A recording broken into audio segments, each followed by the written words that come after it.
Hello guys and welcome to the STPL. My name is Kix. If you've seen the STPL before, you'll know who I am. I've been around for a while. Good to see a few people here already. Looks like Sari's got some cool emotes, so that's all good. But yeah, we're going to be heading into two pretty good series today. We've got aSh versus NetWars. That should be pretty sick. I'm looking forward to seeing Radley in this series because I love watching Radley play. And then we're going to have Rev versus EF, which should be a lot of fun as well. And there's even a Clan Rev emote still. So if you want to support Rev in chat, you can always sub and use that emote, as well as use it anywhere on Discord as well if you've got Discord Prime. So yeah, we'll start off with aSh versus NetWars. We won't take too long to get into the games. Now, one good thing for me at the very least is the fact that I now have the next... Okay, this green screen is really starting to annoy me. I cannot get it right. So there's going to be like two weird floating corners above me. If not, my head is going to be slightly off shot. It's fine though, it doesn't matter. Everything else looks so good that we can get away with it, right? That's how that should work. But yeah, let's have a look at our first two teams. We're going to start obviously with aSh versus NetWars. NetWars came 4th place overall in Season 1, so this is going to be their chance at redemption. They want to get into the playoffs again. The way the STPL Season 2 works is the top 8 teams will be the ones making it through to the playoffs. So, going to be a little bit easier to get there than it was in Season 1, but it's obviously going to be just as hard to win overall. aSh, looking at this, they've only actually won 4 of their series overall. They are actually 0-2 against each other. So NetWars have beaten aSh the 2 times they've met. aSh have lost all 3 of their games so far, but they've been incredibly close series, and I'm sure this is going to be one of the ones they have a chance of taking. NetWars, unlike Season 1, they're struggling a little bit so far, only getting 1 win, 2 losses. Obviously, they've been up against some of the strongest teams in the league, but in Season 2, man, every single team has been very, very strong. We're having a look at the rosters and obviously the order of matches we'll be watching here. We're going to start with Hit 'em Up versus Koga. That's going to be game number 1 on Desperado. We're going to be heading into game number 2, which is going to be Art of Turtle versus Yeti on Neo Outlier. We're going to head into a PvP, I think the only PvP of the night, between Dreamer and Vingzil on New Tornado. And then we're going to have Radley versus Wolf on BlitzX. That's certainly the TVT I'm looking forward to the most, just because Radley's games are absolutely ridiculous. And him in TVT, like, if it gets late game, it's going to be fun. I don't know if he'll make it. Last TVT he played, he didn't. But we'll get to talk about him a little bit later, of course. So starting us off here, we are going to have Hit 'em Up. Now, Hit 'em Up, also known as Logan, wrote his own bio, so I'm not calling him the worst player in aSh. But yeah, Ghost King Radley. Hit 'em Up is a really cool Terran player to watch. He's got a 66% win ratio overall, and has had some really good games against some really strong players. So looking forward to seeing him play. And then, of course, his opponent needs no introduction. It is Koga. Koga, one of the best players in Poland, one of the highest ranked players in the STPL overall, rank 4. He's beaten some incredibly good players to get where he was. His TVT is amazing as well. The last 2 TVTs he's played, he's won, and that was up against SPX and Marwin. So that's awesome. He also came 4th place at the Corrupted Cup. The only TVTs he lost there, I think, were actually against Terra. But Terra's amazing as well. So not really too much more to go into there. Let's have a quick look at the map stats. Desperado, one of my favorite maps in the entire of Season 2. We've had some fantastic games on here. We've not yet had a TVT, so we'll have to see how that's going to go. As we get, just to quickly go through the main map features, each of the mains have 2 gas. The naturals have no gas whatsoever, but necessarily you don't need to expand super quickly. There's not really too much going on in the middle of the map, so pushing there not going to be as important depending on spawns, but you do have 2 additional mineral-only bases. There is an island base in between 2 of the mains as well, on both sides of the map with an extra gas. So without further ado, let's get into game number 1. It's I nearly said Radley. I've got Radley on the brain already. It's Hit 'em Up versus Koga.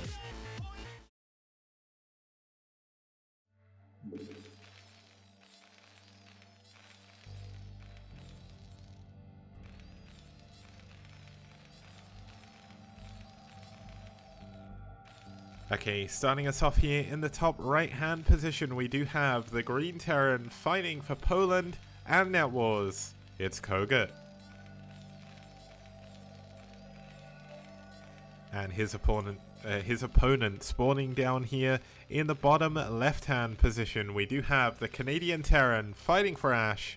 It's Hit 'em Up. Now, just while we get started in this series, guys, just a big shout out as well to our two sponsors of this event. We have Liquipedia, who have thanklessly donated us $500 to the initial prize pool. Obviously, Liquipedia are a massively important resource to both the StarCraft 1, StarCraft 2, and many other esports scenes. If you do want to help out Liquipedia, anyone with a Team Liquid account can edit. So do go and check that out. And when we get to the bracket stage, the playoffs of Season 2, we're going to have a bracket contest courtesy of them as well. So do check that out when that comes available. And our other sponsor, of course, is Matcherino, as well as you guys who have helped out with the prize pool so far. There is a code to use on Matcherino, which you can enter by entering in the code STPL. If you follow... wait, I'm typing the wrong thing. Yeah, if you follow the Matcherino link... Okay, apparently I can't type on my phone. It's all good, I shouldn't really be doing this while casting. But follow that link, enter the code LSTPL, and you will be able to enter 50 cents into the prize pool completely free. There's 200 codes overall, guys, so let's get them all used. That'll add an additional $100 to the prize pool. A match with Liquipedia, that'll take the initial prize pool up to $600, which is really, really sick. So if you can, go and put that in. In terms of the builds here, we do have both players going for a barracks into a gas. Looks like Hit 'em Up is not going to be pulling away from gas, so there's going to be no early CC. But of course, this is Desperado, where you don't necessarily need to expand super quickly. But he has gone for a kind of a center axe here, more of a tool to just scout quicker. Obviously, if your opponent is close by and you manage to get Marine there and they're going 14cc, you can block the command center, but it's very, very unlikely that's going to happen. And of course, as the observers we are, we know that Koga is actually going to a factory the same as Hit 'em Up. Now, Koga's factory is a little bit quicker, only a couple of, maybe even a second, I would say, in terms of health. So not the biggest of deals. Obviously, by the time the Vulture, if Koga goes for it, gets across the map, it won't matter too much. Now, interestingly, Hit 'em Up is adding up to 3 Marines here. Now, 3 Marines, not the most common in TVT unless you're planning to be very weirdly aggressive. So kind of interested to see what he's going to make happen with these. He's going to push forward. I don't think Koga saw the other 2 Marines, so he's not going to really know what's going on until he gets into the main base. But is Hit 'em Up actually going to be able to catch Koga off guard here? Because Koga only built 1 Marine, so this is a really good call by him. A little bit of a risk, wasting that many minerals on Marines early on that aren't going to do too much. Okay, the Vulture's going to come out as well, so Koga knows what he's doing. You build the Vulture, that kind of stops these early Marines, but if he can push in... Wow, he's actually added up to a 4th Marine here, and there's going to be a Vulture, 4 Marines, and an SCV, so maybe he can push in and kill this this Vulture. It's going to be very difficult against someone like Koga. It looks like one of the Marines has gone down already. The SCV, unfortunately, not in a good position, but it will take out the Marine. The Vulture is really low on health, so going to be forced up to the high ground. And let's see what Hit 'em Up's plan is from here. If he doesn't know about this command center just yet, but if he did, he could definitely go ahead and cancel it. Nice repair coming in from Koga. Second Vulture is, of course, going to be on the way. It looks like Hit 'em Up is going straight into 3 Vultures and going immediately into double starport. This is a really, really cool build for this map. You do get double gas in your main, so if you can make use of that, the best way of doing that is building a ton of Wraiths, because they cost a ton of gas. The other thing you can probably go for is Ghosts, but I don't think we'll see that off of Hit 'em Up or Koga. You never know. I know that in the Corrupted Cup, Radley was helping Koga prepare, and essentially he said like go nukes in TVT against Terra because Radley's beaten Terra doing it, and unfortunately Koga didn't manage to show that off in any of his games, so we all lost out I think as viewers, but still. Okay, so 2 vultures, 3, oh my god, vultures are going to pass each other like ships in the night. The vultures of Hitmup could actually go in and do a ton of damage here. There's not going to be that much defending. Let's see what's going on back here. There is an additional 2, oh these are the 2 marines from before, but here we go. The vultures breaking in to the main base. It takes 3 shots from a vulture to kill an SCV. He is going to be able to do so much damage here, although unfortunately his barracks is stopping him being able to target properly. There is a Goliath out now, but still, this is a ton of SCVs to be losing right away. There's an additional couple of wraiths flying across the map now, so this Goliath is going to be super important. So I don't think the wraiths are going to be able to find too much damage, at least until we get Cloak, but there's no control tower just yet, so Cloak is going to be a ways off. Now obviously Koga has the advantage with SCV production, so he is going to be able to rebuild those vultures that he lost, but he's certainly not going to be feeling good about taking that much damage early on.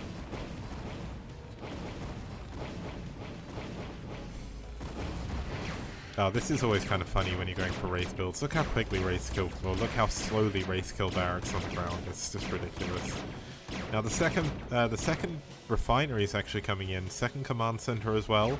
There's finally a machine shop coming in. No vulture upgrades though, as of yet. Looks like he's saving up a little bit of gas. Yeah, so he's going for Cloak. That's what he's saving his gas for. Cloak, obviously, one of the better skills you can get when you have wraiths. It forces scans out of your opponent. If you run their scans out, you can do a ton of damage. But Koga's pretty watertight right now. He has a Goliath at both bases and doesn't really need to worry about too much.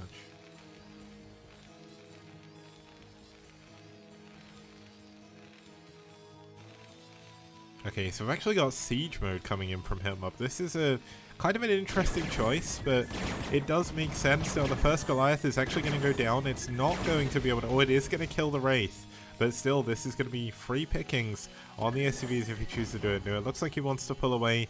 He is waiting for this all-important Cloak upgrade, but it's going to be a while before that's done. He did delay that a little bit to get Siege and a Siege tank, so he's going to play defensively at least from here. Obviously, you can still play a little bit aggressive, but doing that when you've already lost a ton of ground units doesn't seem like the best decision. But let's see what he's going to do. Maybe he'll take out me in the bottom left here in this stasis prison. And it looks like he is going to push, so we'll have to see if he's going to be able to punish Koga here. Now Koga is going for, he's going for Charon boosters. I don't know if he has got siege mode yet, but it is going to be 4 factory production against 1. So Hitmup's definitely going to have to be very, very careful. He will have the tank. No, he's actually already lost the tank advantage, so yeah, he needs to be super, super careful here. If he throws away too many units, Koga can counter, and it will be game over. But it looks like he did send the SCV in just to see what was going on, and he's just going to smartly pull back. He knows that there's no way he's going to win an engagement against this army. Okay, still no +1 coming in from Koga. That's a little bit unfortunate, but obviously he can get that a little bit later on, and it's not going to be the biggest deal. Hitmup's +1 is going to be heavily delayed as well. Oh, looks like the Wraiths have tried to go in the main. Nice repairing on the Goliath, though. Going to force this away. He did use up a lot of his scan energy, though, so going to be a little bit more annoying. Obviously, Hitmup is going to be able to take a defensive position here, but Koga can certainly look to put on a bit of a contain.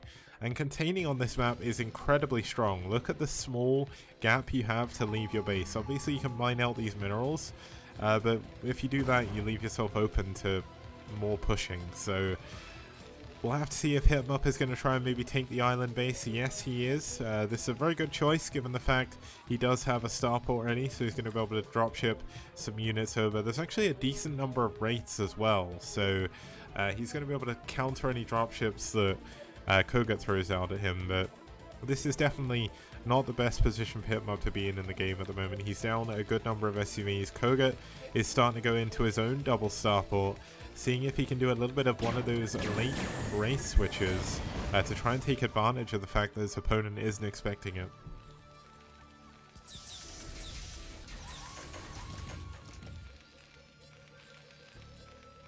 Okay, we didn't have any additional factories added on because he did lose his barracks. There is no... Wow, he's actually going to try and double expand. This is a very ballsy play, especially given the fact he's not going to be able to get down here. Now, is he going to take a note out of Radley's book and go for a science facility with some ghosts and use this for nuke? That would actually be kind of cool, but a little bit of a waste of 400 minerals at the moment. He's going to have to find a way to break out of here. Now, if you do drop, you can take this high ground and take this high ground, and there's no way Kogut is going to break through, but you do need to be careful. Now, Kogut is going to do the smart thing. Just keep an eye on what's going on. Now, it looks like he did actually scan. He's going to see the command center flying over. Now, he is going for rates, but he's not going to be able to drop for a while because the control towers do take a while, but a third starport on the way from Kogut now. And that's going to be pretty good. Kogut scanning again, just seeing what's going on. Looks like Hitmob was having a look for his base as well. We're looking like we're going into a little bit of a longer TBT here, which... I mean, with Kogut and Hitmob, that doesn't necessarily surprise me. But I think on paper, if you were to say Kogut versus Hitmob, I think a lot of people would stand Kogut here. But definitely Hitmob is going to be a little bit of a dark horse here. Nice scan, though, by Kogut. Going to make it a little bit harder for these wraiths to do what they want to do. Nice micro backwards as well, but the scans run out. And he is... Wow, this Goliath is staying alive a very long time. There we go. So he's going to finally be able to do some damage. But the real story is he is going to be up against 3-port wraiths, so any wraith he loses here is going to be a massive deal.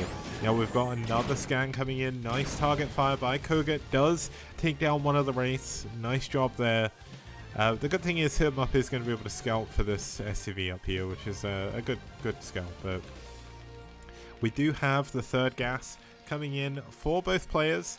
This is going to allow them to build more tanks, more wraiths, more upgrades. We've finally got +1 coming in from Kogut, as well as Hitmob. Hitmob's is a lot later, but Hitmob has been flooding factories, and I think he has a major advantage in the factory count above Kogut now, but that's obviously because Kogut is going triple port Wraith, so this is going to be kind of a weird topsy-turvy situation, because we're going to have the player who's going for high ground suddenly switching to high air, and obviously the opposite. So we'll have to see exactly what's going to happen with that.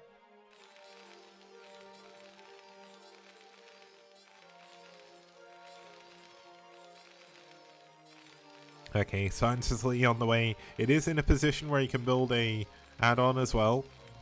I highly doubt we'll see a covert ops, but in the STPL, it's certainly something that we've seen before many times from good old Ghost King Radley. Now Kogut going to be taking his other main. This is going to be amazing for him. It gives him another 2 full gases. Obviously, with his... This is kind of not hard contain, but with the soft contain he has over Hitmob, he's going to stop him from realistically being able to take the other main as well. So we've already got turrets up here as well. Getting ready for any possible drops. And has Hitmob actually swapped into dropship yet? I don't think he has. Ah, yes, he has, sorry. I saw those before. He's going to go for a big drop here. He's at least going to try and defend this base, queuing up SCVs, because you can't realistically get SCVs over there. We actually have a tank coming up here. Now, can the tank get in a position where it can shell anything? If he sits it here, he may be able to kill any turrets. Now we've got tanks and SCVs heading over to the main. It is good to try and defend the dropships. Now Kogut is going to see these dropships coming past all of his anti-air. Oh my god, the dropship's going to die with 2 tanks in! Oh, losing that dropship is a massive deal, but he's going to try and go into the main base. There isn't that much defending, and there is a massively droppable area at the back here. If he can get here, this is going to be massive, but the race flying into the third base going to deny the mining there for now and force a lift, I'm sure. But look at how many tanks Kogut is going to have in the back of his main. He's losing a ton of SCVs. There is a single tank being repaired, but unfortunately, that just leads to more dead SCVs. The Wraiths have been forced back to try and come and defend, but they're going to get all of the dropships. This is a one-time attack now for Hitmob, but he's doing so much damage. He really just needs to focus down the armory, and he needs to scan. He's not... Oh my god, the Wraiths are going to clean everything up. Kogut with the perfect play, a single dropship. All that remains from his armada from before. and that's not going to get many units over. He hasn't done enough damage with this drop, but the supplies are surprisingly even, and Koga has a lot of money in paper planes. He didn't take out any of the armories, so there's going to be +1 ship weapons coming in. That's going to help kill any additional dropships, but I mean, hit him up. He's lost his ability to ferry units to his 6 o'clock and his base here, so the Wraiths are going to come in, kill every single SCV again, kill the CC, and there's no recourse for it. Okay, he's got a couple of dropships again, but he can't defend. Like, this base is going to go down. Looks like this base has been discovered as well, and Koga is playing this perfectly. Now, I have no idea why we didn't see any turrets come in from him up. I think he was spending all of his attention on that drop, but looks like he is going to try and break through. But +1 attack, doing a lot of work here for Koga, and there's not enough Goliaths here, so the Wraiths are going to come in, and they will clean up absolutely everything. A scan goes down, but 2 Goliaths cannot kill this many Wraiths. And I mean, he's broken the contain for now, but there's absolutely nothing he can do about it. The SCVs at the 6 o'clock base are dead. The SCVs at the 9 o'clock base are dead as well, and he's going to try and go for a little bit of counter damage. Let's see how many SCVs he can get with these vultures. Koga up at 62 when these vultures come in. Nice mines on the ramp, going to make it a little bit more difficult for units to come in to defend this. This is actually a big deal. Koga, I mean, he's not going to be mining out this main, but he actually sent a lot of his SCVs over here when he was getting dropped in his main. So nice amount of damage. He's going to give him up the SCV lead.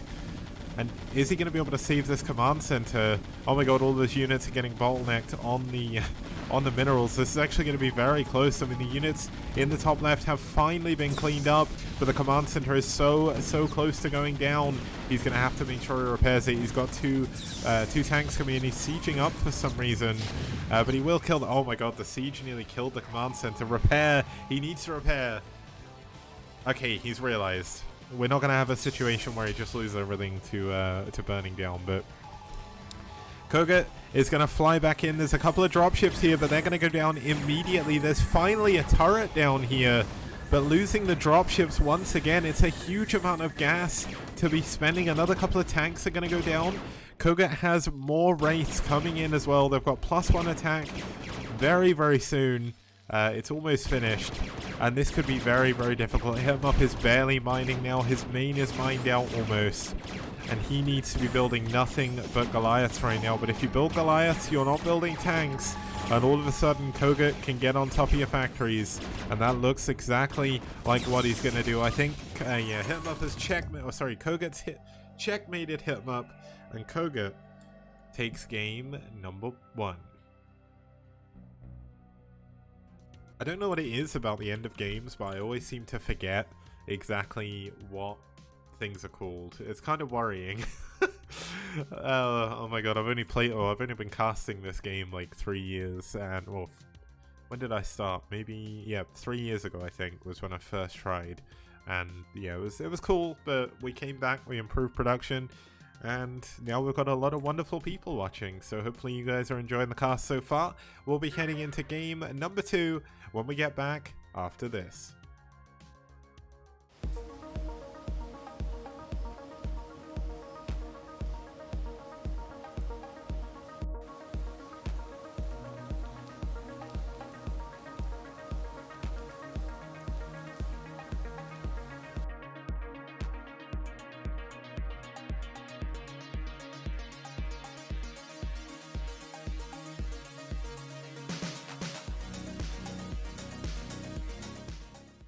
And people like Kix, for example, who has an encyclopedic knowledge of every map that's ever been released on StarCraft. And he's the map man! Skibidi-bidi-bidi-on-do-do-do. Skibidi-on-do-do-do. Skibidi-bidi-bidi-on-do-do-do. He's the map man! Ba-da-ba-da-ba-dee-da-ba-ba-da-boop. Ba-ba-ba-da-boop. Bee-da-ba-ba-da-boop. Ba-ba-ba-da-boop. Everybody plays one way or the other, so check out my message to you. As a matter of fact, I don't let nothing hold you back. If Kix can do it, so can you. Gooba-dooba-dooba-dee-da-ba-ba-da-boop. Ba-ba-ba-da-boop. Please don't listen to him for maps. yeah,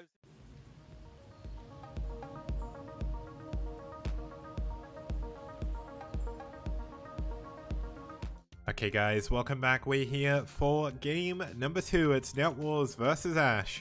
and we're going to be heading into Art of Turtle versus Yeti. It's going to be a lot of fun. Let's have a quick look at their player histories.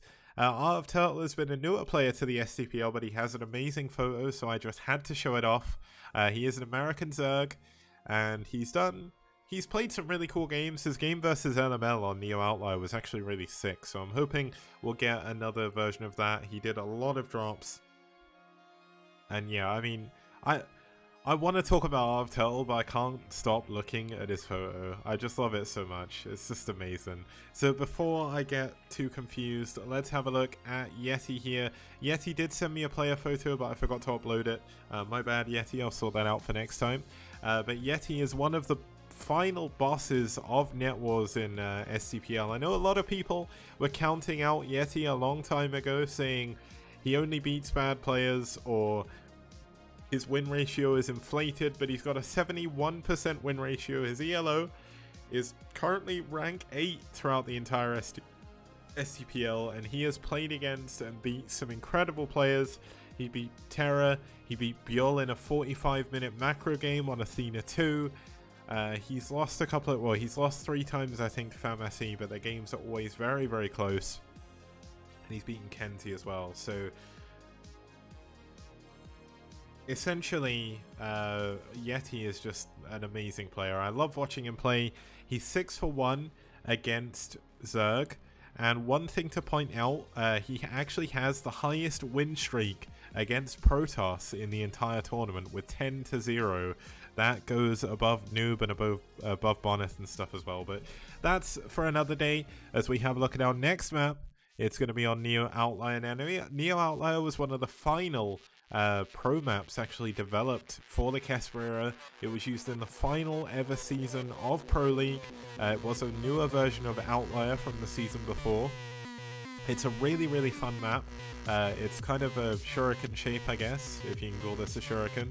The ZVPs we've seen on here have been really, really good, so I'm looking forward to getting into yet another one as we start off here with Art of Turtle versus Yeti.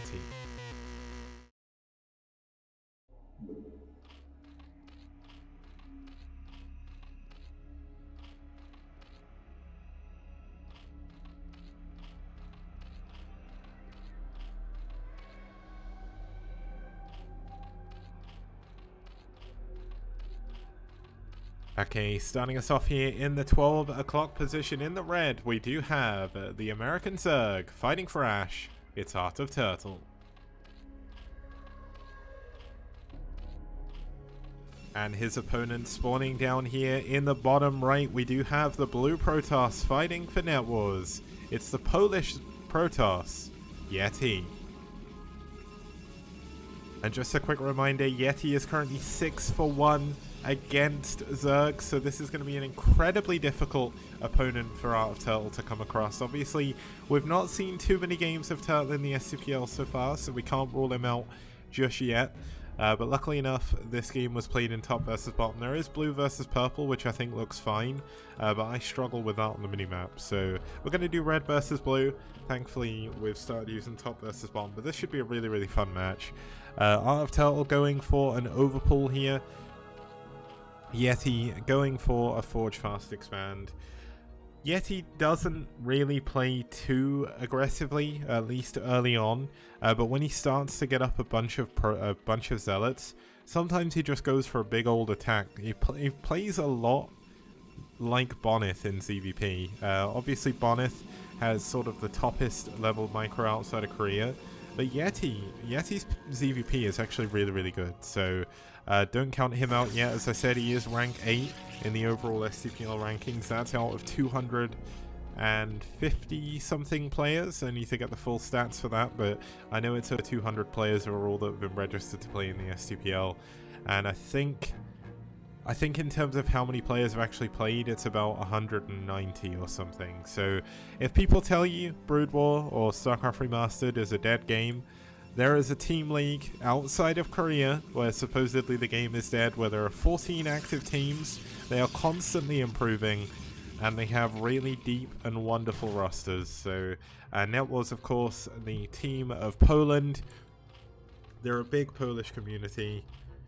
and it's really good to see them play. They did really, really well in Season 1. Season 2, they're not doing as well so far. They did lose their star player in Bonith, but looks like we are going to have a little bit of aggression coming in here from Art of Turtle. Luckily enough, Yeti is not too greedy. He's added on a second cannon, which is going to make this a little bit harder to pull off, so Turtle is going to pull back. Now, Turtle, of course, going for his third hatchery at his natural because he was forced to build it off-center. But if we actually have a look, see if Yeti can keep his probe alive. Yeti is actually quite good at doing this, but this is going to be quite difficult now, given every single other Zergling on the map has come back. Looks like Turtle is going to play a little bit defensively. I think maybe he'll put his Hydra Den in the wall out front. No, he's not going to.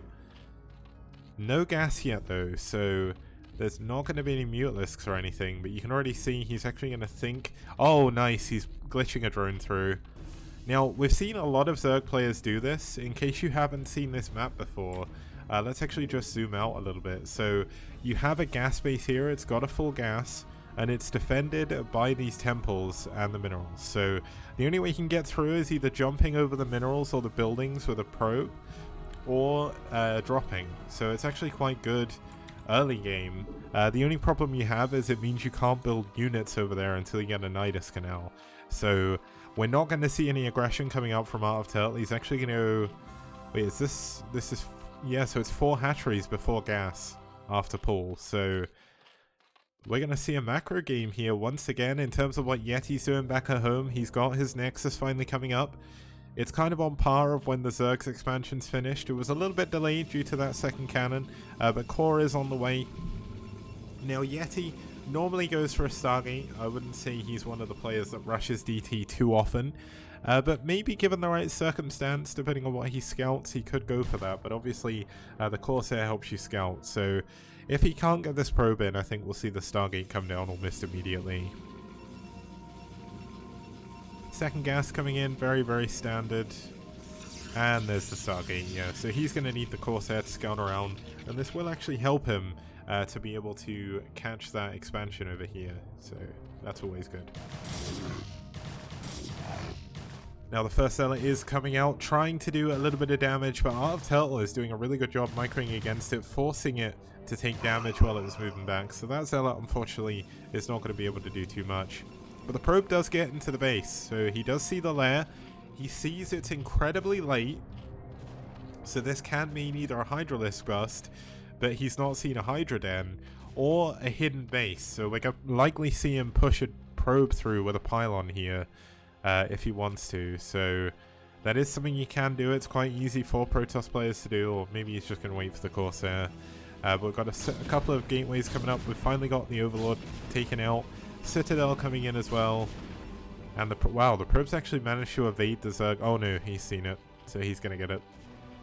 Unfortunate probe there. That's going to be a little bit less scouting he can have. But with the first Corsair coming out, he's obviously going to see everything he needs to see afterwards. This map looks like a Protoss nightmare. So far, it's not actually been that bad for Protoss. Let me just double check the stats.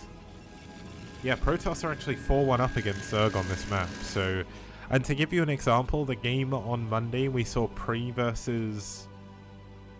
Who was Pre up against? I can't remember. Let me actually double check. He was up against DK, and Pre managed to get 50 drones before the 9-minute mark. Off of 4 bases or something. Wait, it may have been before the 7-minute mark. He just had so many drones that he just got attacked and died because he just didn't have any actually offensive units. So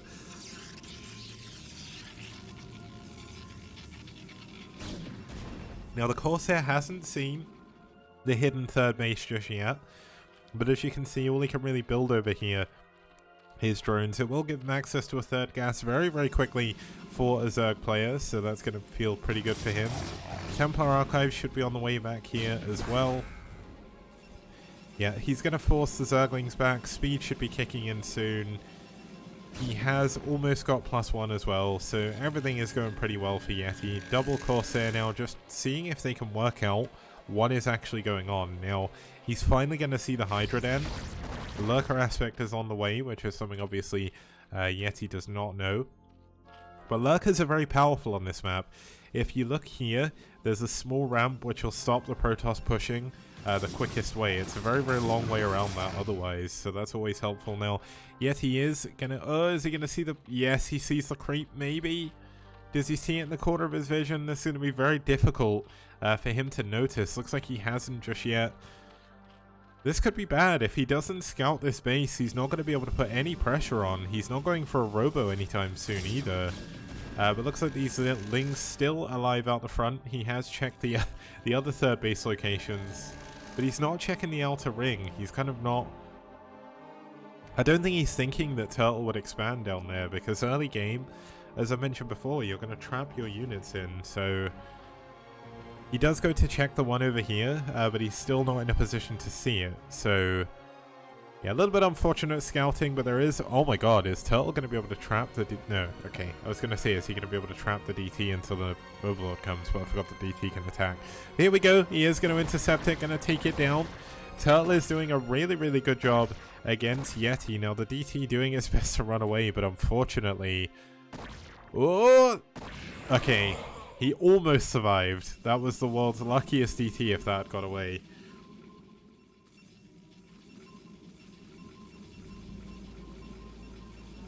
Okay, now Storm is on the way. Almost finished, actually. There is finally a robo with an observer. That's going to be incredibly important to deal with these lurkers. Now, Turtle is actually playing this the same as he played the last one. Now, Yeti surely sees this third base now.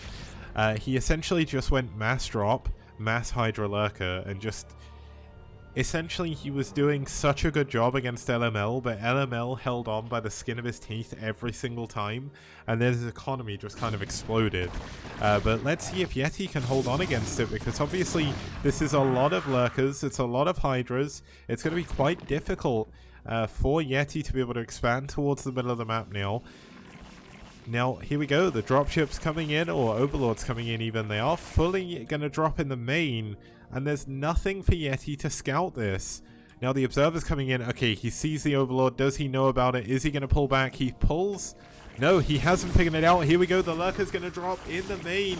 Could Yeti be caught with his pants down here? Because the Lurkers are going to get on top of the... Oh my god, he needs to Storm. Why did he unburrow the Lurkers? Oh, that's a nice Storm. Okay, I don't understand why he didn't burrow his Lurkers a little bit sooner. This was a perfect defense by Yeti, but his Robo might go down. This could be a little bit unfortunate, but there's going to be a massive Storm. Oh, he's going to save his Robo as well. Great play by Yeti to be able to defend that. He was completely out of position. And wait, was there a second High Templar there? I didn't even see it. That was very weird, but okay. Another drop coming in. The Hydra is unfortunately going to immediately go down. And Yeti defends that absolutely perfectly. That could not have gone any better. Unfortunately, I don't think Turtle should have unburrowed his Lurkers, but I think he got a little bit too greedy there. He wanted to go for the probe kills, and if he got any, he didn't actually kill that many. So there's 44 probes against 41 drones. So the drone count of Turtle's doing pretty well. Third base attempt by Yeti is 100% going to be cancelled. There's absolutely nothing he can do to save this. He needs to cancel it. Oh, he doesn't cancel it. That's actually a pretty big mistake. But all of the units of Yeti are going to come back here. Going to be able to take down all of these Lurkers, most likely. The Zealots taking a ton of damage, though. But they're just so hardy. They are Zealots, so it's all good. All of Turtle's army dies once again. Now, there was a big set of Overlords going around to the bottom right there to try and get into the main. But they weren't able to pick up any units. All the units died before. Now, it looks like Turtle is going to try and expand towards the other natural. Another Overlord going down. Certainly a miss rally. And here we go. Turtle is going to try and get as many Lurkers as he possibly can. But with Yeti splitting his army well, coming in from both angles, these Lurkers are probably going to die before they get a chance to burrow. And this could actually just be checkmate. Because if Turtle can't hold off against this army, it doesn't matter how good his economy is, he's not going to be able to live. But there's a huge number of Lurkers back here. There's not much Storm. Only a single Storm gonna hit 3, or only 2 of the Lurkers though. So maybe with a miracle, we might see a hold. It's gonna be difficult There is only +1 though. Oh, it's actually 1-1 for our Protoss player. +1 attack for the Lurkers, but these Dragoons are very, very well spread, and it looks like he's going to be able to break through. There is a little bit of a drop coming down here in the bottom left. Nothing in the Overlords. But he is going to be able to take down the Nexus most likely. And he is just about holding on at his front. Looks like Yeti thinks there's stuff in the drop, so he's pulling all of his army back. But unfortunately for him, it's a little bit of a fake out. Now there is another Lurker that's going to go down. He has survived at the front of his base. He's broken out and killed the final Dragoons. And now we have the second Evo Chamber coming in. The Queen's Nest coming in as well. And the Lurker died without killing too many, or killing any probes, I don't think. So that's a little bit unfortunate for Turtle. But Turtle obviously going into his 4th base now. Yeti only just now starting to mine from his 3rd. There is a full gas in the middle. The minerals are full as well, so no crazy gimmicks or anything like that. But let's see if Turtle can actually hold on again, because this army is still very, very strong from Yeti here.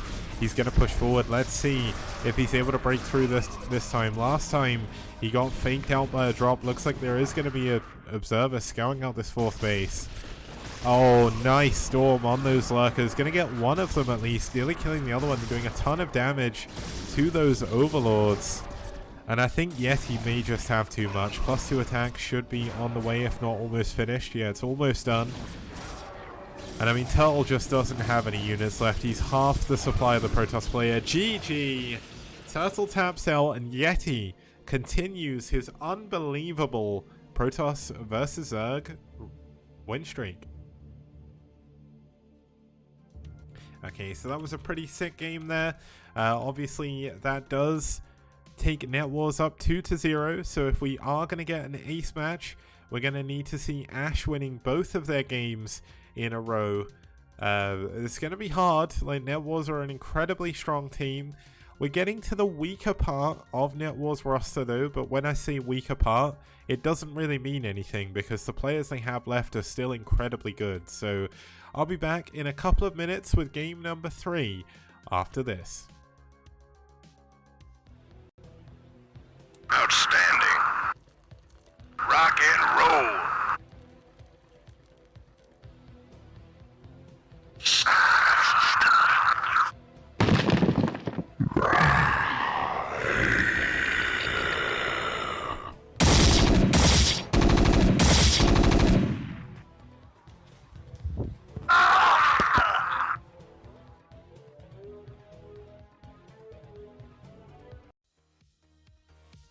STPL does.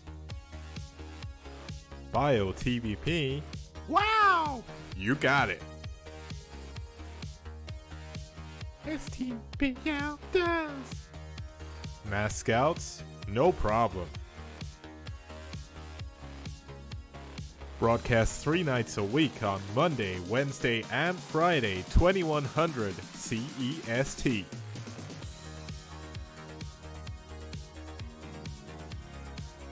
Fantastic casting, fantastic production, fantastic prizes.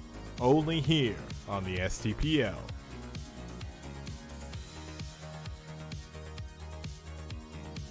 Did you know Reavers could be this radical? How did these lings even get here? All I know is that's one dead base. STPL does. Wraiths, Valkyries, Carriers, and Corsairs. Forget about it. You won't see that anywhere else. STPL does. STPL does. STPL does. STPL does. STPL does. DT's doing game-ending damage? Name a more iconic duo. We've even got Carriers in PvZ. How amazing! A global team league on the scale you've never seen before. Don't see this in BWCL. STPL does. All that and more, only on this amazing 64-bit STPL. what BWCL don't. Impressed? I know I am. Why not support us on the link below? Patreon.com/. Okay guys, welcome back. We're here for some more STPL action. We're going to be heading into game number 3. It's going to be Dreamer versus Vingzil. Should be a lot of fun. Let's actually have a look at the player history, because obviously it's always nice to see. Now, I have in fact changed into my jumper, my Overwatch jump sweater, but well, it's what they call these, like parkas, right? But it's actually quite cold, so it's finally getting to the stage where it's actually winter in the UK-ish, so it's nice. I like winter, it's all good. I'm probably going to have to change out this soon because I get hot, but it's fine. Let's actually have a look at our players. Dreamer has one of the coolest photos out of anyone in the STPL, a Russian Protoss from a Russian Protoss for aSh. He was their clan leader last season. Oh, no, wait. I think he's their co-captain now. You know what, there's so much going on. But it's Artanis, he's in chat, he's an awesome guy. So shout outs to him. Looks like the follow notifications on this page in a weird place. I'm going to quickly move that while I can. There we go. And his opponent, starting here for NetWars, is going to be Vingzil. Now, Vingzil has actually won 3 or 4 of his games. Some of them were quite a while ago, though.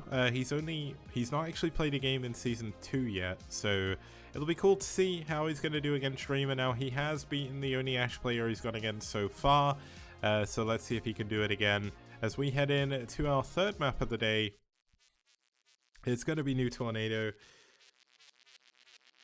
Now, New Tornado is one of the newer maps in the, well, not one of the newer maps, one of the more standard maps in the STPL, and it's pretty sick. Nice to see Rapid is there. Nice to see you, man. A swanky hotel in Seoul. What are you doing in a hotel? That's crazy. Yeah, we're gonna get into the game. We've only had one PvP here so far, so let's have a look at our second one. It's Vingzil versus Dreamer.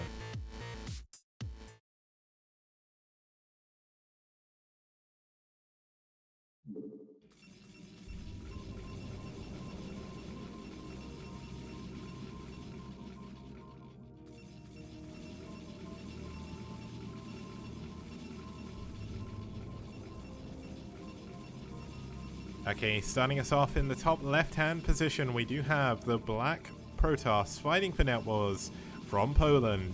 It's Vingzil. And his opponent spawning down here in the bottom right-hand position, we have the Green Protoss from Russia fighting for aSh. It's Dreamer.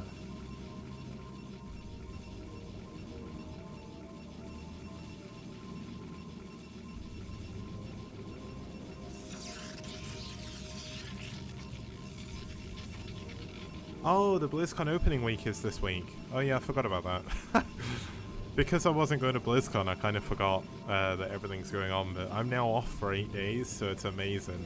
I got home from work today at like 12 PM. No, 2 PM. And it's just been great. So cool.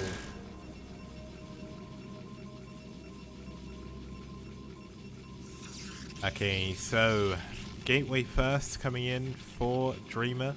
Vingzil going for the same build. It wouldn't surprise me if we see both of them go for similar builds. Now, one thing to point out on this map is the naturals actually have full minerals, so the naturals last forever. It's a little bit harder to obviously deal with the... I swear the minerals should be higher than this. I hope they were playing on the right version of the map, but it's okay. We'll figure it out as we get to it. Now, it could be that maybe they're using the IC Cup version, and the IC Cup version of the map, guys, like, I know everyone played on them, but that some of them are not actually very good. They changed some really fundamental things about the way the maps work, and it's definitely not good.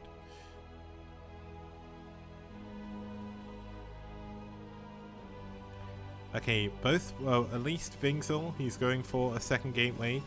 We do have Gas and Core coming in for Dreamer, so there is a little bit of variation in the builds. That's kind of rare in the STPL. Usually we see mirror versus mirror, but this has been a pretty cool series so far. I'm hoping this is going to be a fun PvP.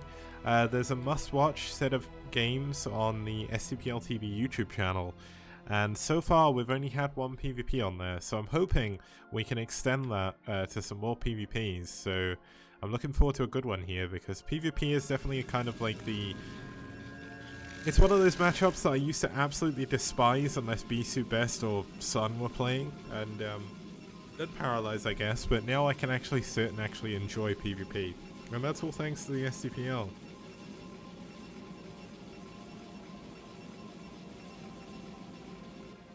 Now we've actually got 3 Zealots moving across the map. Obviously the benefit of going for a 2-gate is you do get a lot of units very, very quickly, but now we're going to see a core by Vingzel as well, so he's going to switch into Dragoons behind this.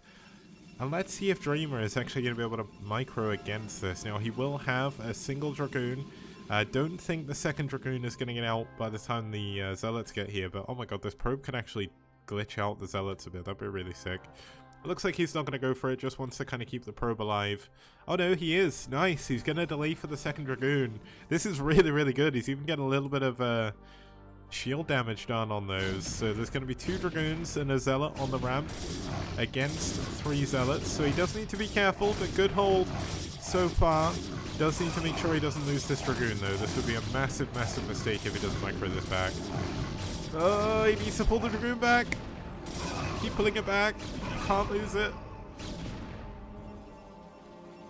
Oh, looks like the Dragoon got a little bit stuck, but he is going to be able to save his other Dragoon for now. Very, very important to do that in PvP, because obviously once these Zealots are dead, the Dragoons from your opponent are going to start running across the map, and that's when you need to make sure you're in a good position. But it looks like the Zealot has managed to get 1 kill. I think that was the other Zealot from earlier, not killed a probe just yet.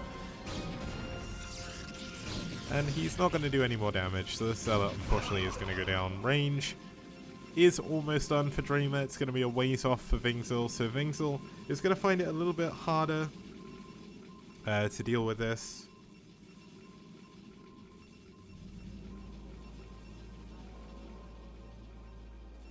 Wrong map. Earth symbol. Okay, that's new. Where did that Earth emote come from? On PC you could hover over it, but I can't do it on mobile, which is kind of annoying. Second gateway coming in for Dreamer. This is kind of the common response for going up against the 2-gate, but you'd normally see the second gateway coming up a lot quicker than that. So the fact he managed to get away with that very, very easily without taking any probe damage is very impressive by Dreamer. But the trouble is, his Nexus is actually going to be later than Vingzel's now. So Vingzel is going to be the one to jump the gun, try and go into a Nexus. We do have Dreamer going for Reaver, Shuttle, and Observatory. So he's going to be going for his tech here, see if he can do a little bit of extra damage. Looks like we did have a probe or something, unless he misclicked his pylon.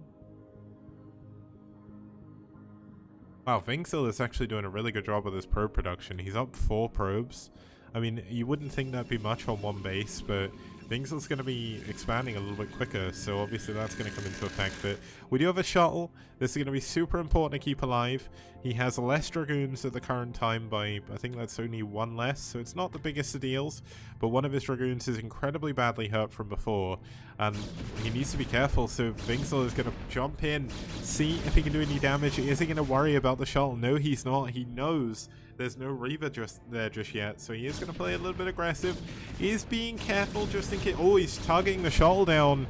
Nearly kills it. This is a massive kill if he can get it, and obviously taking away the health is super important, because suddenly it's going to be a lot easier to defend against Reaver flying into your base. But the Reaver has finally spawned, and we'll have to see if Dreamer is going to be aggressive. He kind of needs to be, because if he waits too long, things are obviously going to get better and better for Vingzel, because he has the second Nexus already. Now we are going to have another engagement. Vingzel is going to try and block the units coming in. Nice target firing though by Dreamer. Going to be able to take down one of those Dragoons. And this is that moment where the second Nexus really starts to hurt in PvP. You're spending a lot of minerals on stuff that isn't tech and isn't attacking units. So all of a sudden, Dreamer's army is looking really strong. Nice moving shots on, well, not moving shots as such, but nice starter step shots Gonna take down another Dragoon for free. And looks like the Reaver is finally going to be able to drop down. Let's see what the Scarabs are going to be like. Obviously no Scarab damage upgrade just yet. But another Dragoon goes down. He's going to be able to focus down the Nexus in this position. Using his Reaver Scarabs on a shield battery. Not the best. A nice Dragoon on the high ground though. But obviously him up is going to be... Not him up. Dreamer is going to be able to reinforce this. And it looks like the Nexus is going to be broken. This is a massive win here for Dreamer, and it's what aSh need to stay in the series. Now, did he just pick up a Dragoon? No, he didn't. Okay. Now, there is a Reaver finally from Vingzil. Oh, that's a big Scarab, but he lost the Nexus. Okay, does need to be careful. Doesn't want to lose anything else to that, but now he's actually in an amazing position. He did the damage he needed to do. He shaved off a lot of Dragoons. He killed a couple of probes. And he killed the Nexus. So now Dreamer is going to be the one with the Nexus available. Now it looks like he's going to try and go for a drop in the main. Shuttle speed is not done. Oh, this could be massive. Oh, the Scarab's not going to get a bug. Oh, he does get one probe. He target fires properly. Oh, he's lost the shuttle though, so this is a dead Reaver. Okay, this is something you don't want happening. Because all of a sudden your opponent's going to have a Reaver and a shuttle. Oh, the Scarab at the end. Transferring his workers back a little bit prematurely. That's a ton of damage to be taking. All of a sudden, Vingzil is in a terrible position again. He only lost the Nexus before, but that move, that Scarab may have just put him in an incredible lead. Now, we do have no Observer yet for Vingzil, so Dreamer is going to know what's going on. He sees the Dragoon count, he sees the Reaver, and he's going to pull back. Now, do we have a second shuttle and a second Reaver? Looks like... Ah, yeah, the Reaver's stuck in the main. That's going to waddle its way across though. That'll eventually get to the natural by the time he needs it there. But Vingzil, he needs to make something happen now. He's going to go for a counter and see if he can overpower his opponent. Dreamer hasn't been building too many Dragoons. Obviously the Dragoon count still pretty high. 10 for Dreamer. Vingzil does have 8, so he's got less and they're a little bit bruised up, but there's another 3 coming in from behind. But the thing is, he already has a Reaver with a shuttle, and oh my god, the Reaver could actually get jumped on here. But that's a massive Scarab on the back units. The Reaver with the shuttle going to do a lot of damage as well. Oh, that Scarab, there's so much blue goo. I can't even tell whose Dragoons have died anymore. And oh my god, these Scarabs have been absolutely amazing, but Dreamer is doing a really good job. He's killed the shuttle as of opponent. The Reaver has gone down. And apparently I've just turned off the vision, but looks like Vingzil is going to break through. He's going to get the shuttle of Dreamer again. No, the shuttle gets away. Nice micro by Dreamer to keep that alive, but Vingzil wants it. He's going in, but unfortunately he is not going to find anything there. He does see that it's only 2 gateways, though. This is 3 gates for Vingzil now. And where is Dreamer's money going? Because he doesn't actually have that much. But he, like, in terms of buildings, but he's got very little money. He does finally have another Reaver and a shuttle. Still no shuttle speed just yet. Obviously there's not going to be Reaver damage either, and probably not Reaver capacity either, but Vingzil going to be scouting around, checking for no hidden bases. This is a very important thing to do in not only PvP, but any matchup. As essentially you want to make sure that you're not going to get tricked by anything. Maybe he's just scouting for a path to send a shuttle out as well, but obviously always worthwhile double checking. A second probe going to come out, find a couple of Dragoons here, but these Dragoons... Oh, he gets the shuttle! Luckily enough there wasn't a second Reaver in there yet, because that would have been devastating. But there we go, Vingzil taps out. GG, Dreamer takes game number 3 and keeps the Dream alive here for aSh in the series. That was a pretty sick back and forth PvP. Obviously, Dreamer at the end of the day did a better job. He managed to counter at the perfect time, got the Nexus with his tech, and he just defended pretty well after that. So that's going to take us into, I think, what is going to be the star game of today. It's going to be Radley versus Wolfix when we get back after this short break. See you guys very soon.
Yep, that's me. You're probably wondering how I ended up in this situation.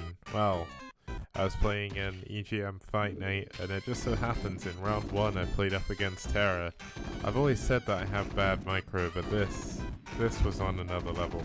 StarCraft released 20 years. Ah!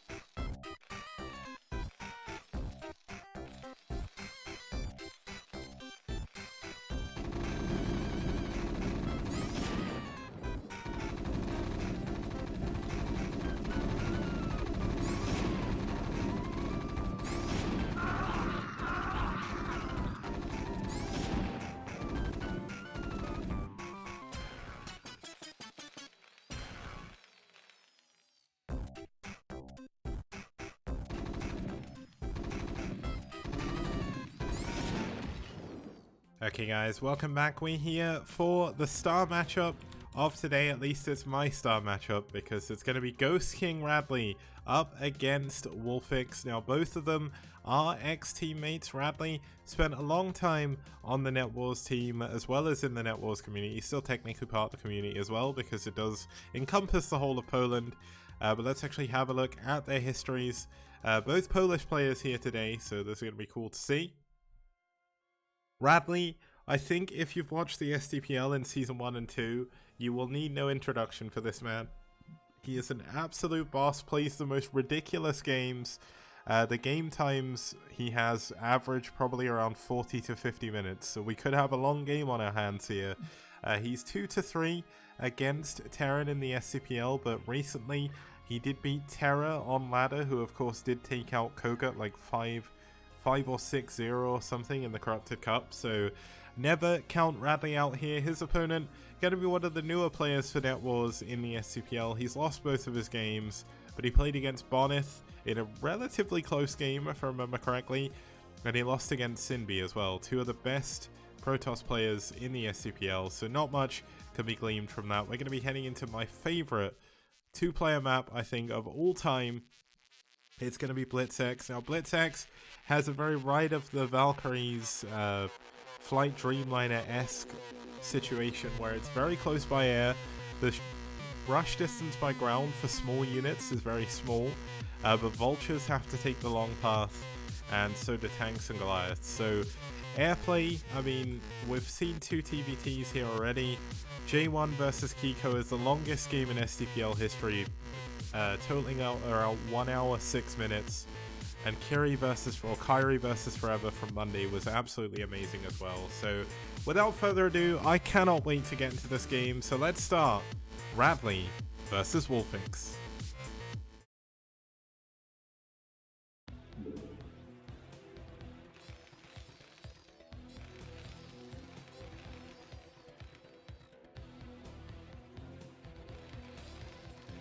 Okay, starting us off in the top left-hand position, we do have the Blue Terran fighting for aSh. From Poland, it's the Ghost King, it's Radley.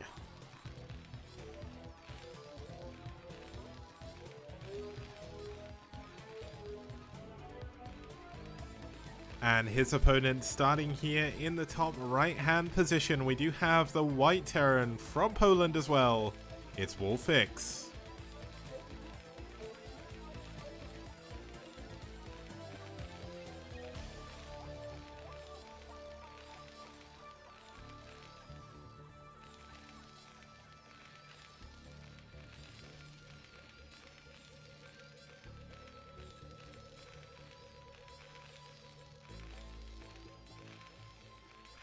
Okay, so Radley, as I've mentioned before, plays some incredibly long and interesting games. He has got some, out of all the highlight videos I think I've made for all of the STPL, including Season 1, I think Radley's games appear in every single one of them at least once, because he does crazy stuff. He's got the nickname Ghost King. Hopefully, I'll be able to show you why in this game. If you were watching the STPL a little bit earlier this season, we're only 4 weeks in, of course, Radley played a ridiculous TVP on Neo Arkanoid. The clip of that, one of the nukes he did in that game where he blinded an observer and also locked down an arbiter as well. That clip ended up with something like 2,000 views on Twitch. So Radley, pretty famous. Hopefully I can like spread the Ghost King nickname, and then that'll become his thing. Like, obviously you got Flash as the ultimate weapon, or now God Fancy as the terrorist. You know, the STPL, it's time for us to get our own nicknames, and I think Radley is the first one I've decided with the Ghost King. But Eriador's up with a close second as the Elder Kai, because he's been around forever. But we've got a gas first, or at least gas coming in after barracks, yeah, gas coming in after barracks for Wolfix. Same for Radley. TBT, as a matter of fact, I mean, it's not anything too crazy to shout about early game unless you see like a 2-factor or a 2-port. But honestly, I don't think we'll see that from either of our players here. We've got a single factory coming in here for Wolfix. He's pulled 2 off of gas, so he's going to be going for a command center after this. And Radley, in fact, is actually staying on gas. Now, he did push away the SCV a lot quicker, so he is possibly going to go open up for some wraiths here. Now, one of the funny things Radley said to me once about wraiths in TVT is he doesn't like them, and it's so weird because he uses them so much in TVP, which I know sounds very, very strange.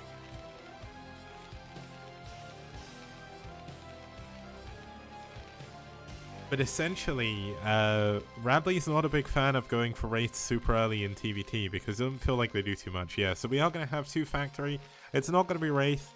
Now, it's actually really good to expand quite quickly on this map, so I'm not 100% sure on what Radley's plan is here. Obviously, vultures can be very strong early on. The bases are very close by air. You can actually see the only gap that's unwalkable is here. So if you have a dropship, you can fly over here, which is always useful.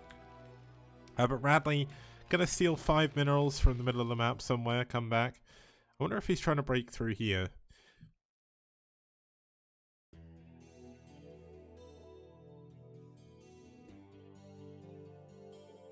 Yeah, Neo Forte is an amazing map as well.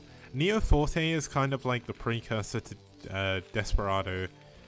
Like, Neo Forte in a way, it's like Blitz X and Desperado, if you know about programming, you have forking. And essentially, like, Blitz X and Desperado, you kind of take bits from Neo Forte on both of them, and then you've got both of the maps. It's kind of cool. Wolfix actually opting to go for tank first. Going to help him a little bit. Radley going to take forever killing this barracks, but eventually his Marine should be able to do it. Now, it is going to be... Wow, he's actually rushing Goliaths. Now, this isn't a standard build by any means in TVT. But maybe he's expecting his opponent to go for wraiths. I mean, obviously he can't see anything. He will know Wolfix quite well. So that would be pretty sick. Obviously, blind countering wraiths would be certainly something. We've got a second factory coming in for Wolfix. Wolfix actually switching into vultures after his initial Goliaths. Now, wow, Radley's actually just going to use the Goliaths to kill the barracks, I think, and then switch into tanks. Yeah, 2-fact tank. Radley is, in fact, mining out the middle of the map. Obviously, not the quickest thing to do when you don't have a command center up there, but the quicker you can go through, the quicker you can break through. And if you can take this position right here in TVT, you are going to be in an incredibly good position. You can already see Wolfix wants to stop that from happening. He doesn't know that Radley's going to do this just yet, but he's getting ready for the possibility, because if you notice here, like, there is this small area that small units can get through, but this X, if you mine this out, you are going to be in a good position. Now, he's actually going to be able to mine through this. Now, I can't remember if big units can get through now. If they can, Radley is going to be in an incredibly good position, though. And in a way, like, I want that to happen, but I also want Wolfix to hold on so we can have a really, really fun long game. Let's see if this works. I think you do only have to, yeah, you only have to break through one of them to break through the middle of the map. So Radley gonna put on a lot of pressure here super early. He's gonna be able to rally 2 tanks out at a time. And Wolfix is not going to be able to attack him for a while. He's actually been massing vultures. He's going speed. He doesn't actually have mines yet.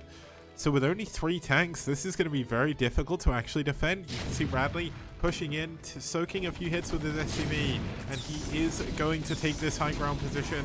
The tank at the front has gone down. The vultures moving on up, but they don't have mines. They are not going to be able to do all the damage they need to, and all of the tanks have gone down from Wolfix. He does clean up the tanks at the back, but the Goliaths are going to have a field day with these vultures. It doesn't matter how many vultures you have, Goliaths are just amazing against them. Now Wolfix has done a pretty good job holding on. He didn't lose a huge number of SCVs, and importantly, he's held this position. But wow, Radley's tanks are really confused right now. They can get through here as well. Oh my goodness. Oh, Radley's going to feel bad about that. He could have taken that position a lot sooner. Now the problem is, when you open up that center location, you open the floodgates for vultures to go through there as well. Yeah, the pathing on Brood War is certainly one of the... Like, mastering how to just move your units is actually a massive thing in this game. Now, Radley in a very, very good position right now. There may be a vulture out in the middle of the map, but I mean, a single vulture is not going to do too much. Let's zoom out a little bit. There is a single tank on the high ground, but will he have vision? Yes, he will. The SUVs have actually been pulled out here. They're going to be able to take down one of these tanks, so good move by Wolfix to be able to clean these up. The tank on the high ground did go down though, and this is a lot of SUVs to be losing. But obviously Radley does not want to be losing these tanks either. He needs to unsiege the tank realistically, but if he unsieges, it gives Wolfix a chance. And why is Radley going to the low ground? He wants to play a little bit too aggressively, possibly. This tank is going to go down. It's a shame he didn't bring 2 of his own SUVs to kind of block, but unfortunately, you never know what's going to happen. Yeah, Radley is doing a really, really good job, at least early on. The barracks is going to go down though, so there's going to be no additional factories for the time being. Radley, however, is going into a starport. Now, we had a game like this before.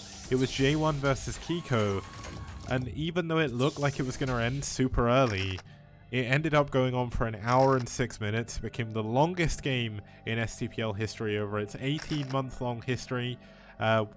When I talk about the STPL, if you guys were around in 2016, you might remember I did run a tournament called the STPL back then, but it was quite different and it didn't really get anywhere. So if I talk about the history of STPL, I usually don't mention that, but I know in some of my older videos I've sort of brought it up.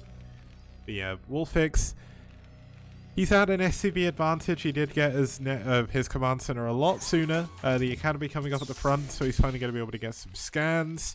5 factories now for Wolfix, +1 attack is on the way. Radley going in to a science facility. That is something I always want to see. A barracks coming in as well now. That is likely just going to be 4 factories, but he didn't get his nickname Ghost King for nothing. Radley's going to look to take the middle of the map here, as well as Wolfix. This is the kind of natural third location for both players. Radley's already got his SCV there. You can expand down to the bottom corner, but obviously you're spreading yourself out a lot more now. Oh, a nice wall here by Radley. Going to make it a little bit harder for those vultures to get into his mineral line, but he's still going to take a little bit of damage. It is TBT, so SCV count isn't the biggest deciding factor unless it's like ridiculously different. Obviously, the later the game goes on, the more minerals you bank up anyway, so as long as you're building enough tanks to kind of stay alive, you'll be in a good position. Now, okay, there's no add-on yet on the science facility. I thought there was, but we'll have to keep an eye on that. Now, we do have a single dropship. I was going to mention before, there is a 5th gas that both players can take, but in TBT, it's almost impossible to ever get this base. We saw it in J1 versus Kiko. Both of them mined out the entire rest of the map. They both had like 20 battle cruisers or something, and neither player could expand to that gas. They tried so hard. Yeah, they couldn't. Albert, just to answer your question about expanding in TBT, expanding in TBT is almost like a the way I could explain it is if you watch the Pro Terrans play TVT, it's all about trying to expand as quickly as possible with as little as possible, because obviously the more bases you get, the more tanks you have, the better defended you can get. So you'll often see pros, like especially Flash, like if you go back and watch the semi-finals from the TVing OSL in 2011, Flash and Fantasy would have like a single tank at a base and they would expand there, because it's just not worth trying to trade in, especially when you get +2 attack on tanks. It makes it very difficult to ever really trade efficiently against them. So we're going to see both players expanding down to the bottom of the map as well. Now Wolfix continuing his expansion lead, going to be able to get that up a little bit quicker. No add-on. Oh my god, he's going covert ops just as I look. There we go. Ghost King's at it again. Of course he is. It's TVT. And that's, I mean, this is Radley's style. If you like Ghosts, this is the man you need to watch. He streams every once in a while on his channel, which I think is Radley Young on Twitch. And he is the son of well, he's not the son of Boxer. He's kind of like the second cousin twice removed of Boxer. Boxer was known, well, not known for his ghost usage, but when you look at all the Pimp His Plays videos with Boxer in, most of them has him lockdowning a ton of stuff. Now, I've played a lot of TVT with Radley, and he is very, very good with lockdown. It's almost frustrating how good he is with ghosts, so we'll have to see how that plays out in this game. Wolfix has not got his starport yet, so +2 attack is a very, very long way away. Radley, in fact, however, he's going into +2 already, so that's going to be a big advantage for Radley as that comes up. And obviously, it's going to make it harder for Wolfix to ever really do any damage anyway. Now, Wolfix is taking a position in the middle of the map. I'm not 100% sure on what benefit he gets from going here, but if he can cut off this area here, he's going to be able to cut off the 4th gas from Radley, which is obviously a very important base. Radley going to scout that the 4th base is being taken down by Wolfix.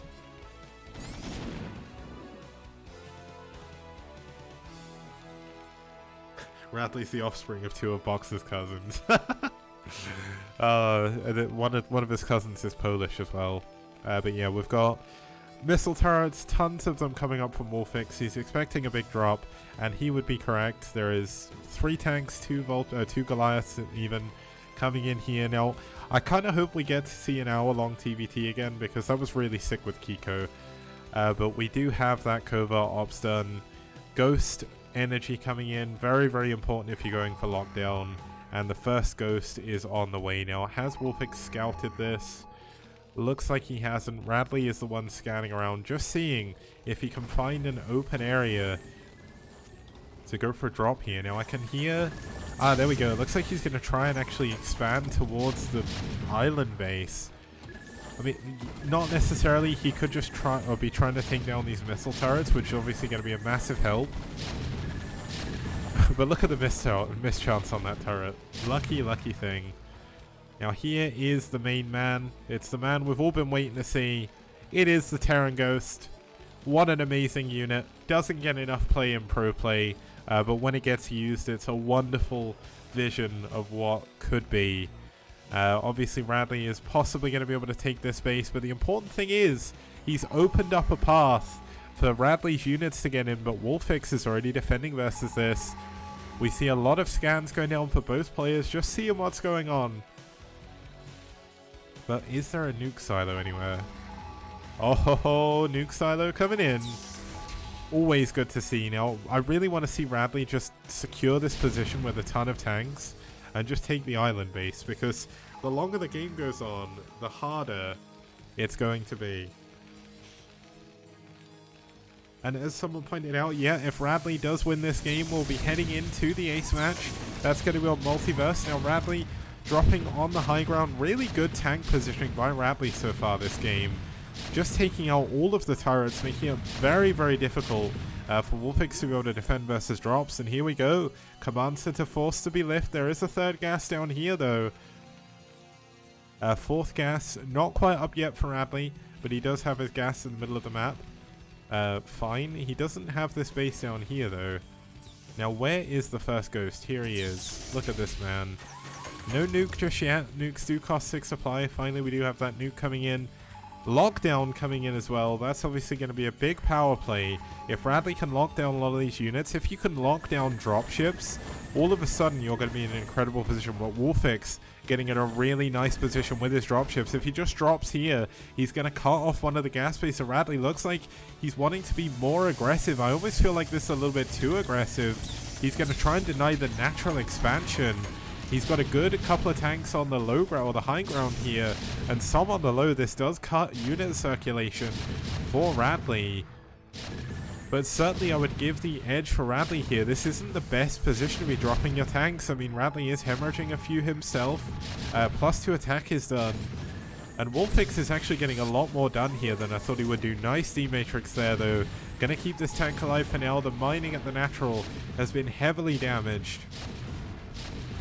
And Radley is eventually going to be able to clean this up, but it's going to be difficult. He's going to push forward. He does have the vision advantage. Nice second deep matrix again, keeping his tank alive. Radley is very, very good with energy units. Vessels, ghosts, it doesn't matter. And that's the sickest thing. It's something I love to see. And it's something not a lot of Terran players are super good at in the foreign scene. We've got double nukes now, though. One of the nukes has finished. The first ghost is still chilling out up here. He has a second ghost, but no more for the moment. The tanks... Oh, here we go. Lockdown coming in. Oh, he doesn't have enough for... He doesn't have enough for lockdown. Oh, there we go. Double lockdown. Now he's going to be able to clean up the rest of this drop pretty easily. Sieging the tank kind of superfluous, but it's going to give him the ability there, so it's good.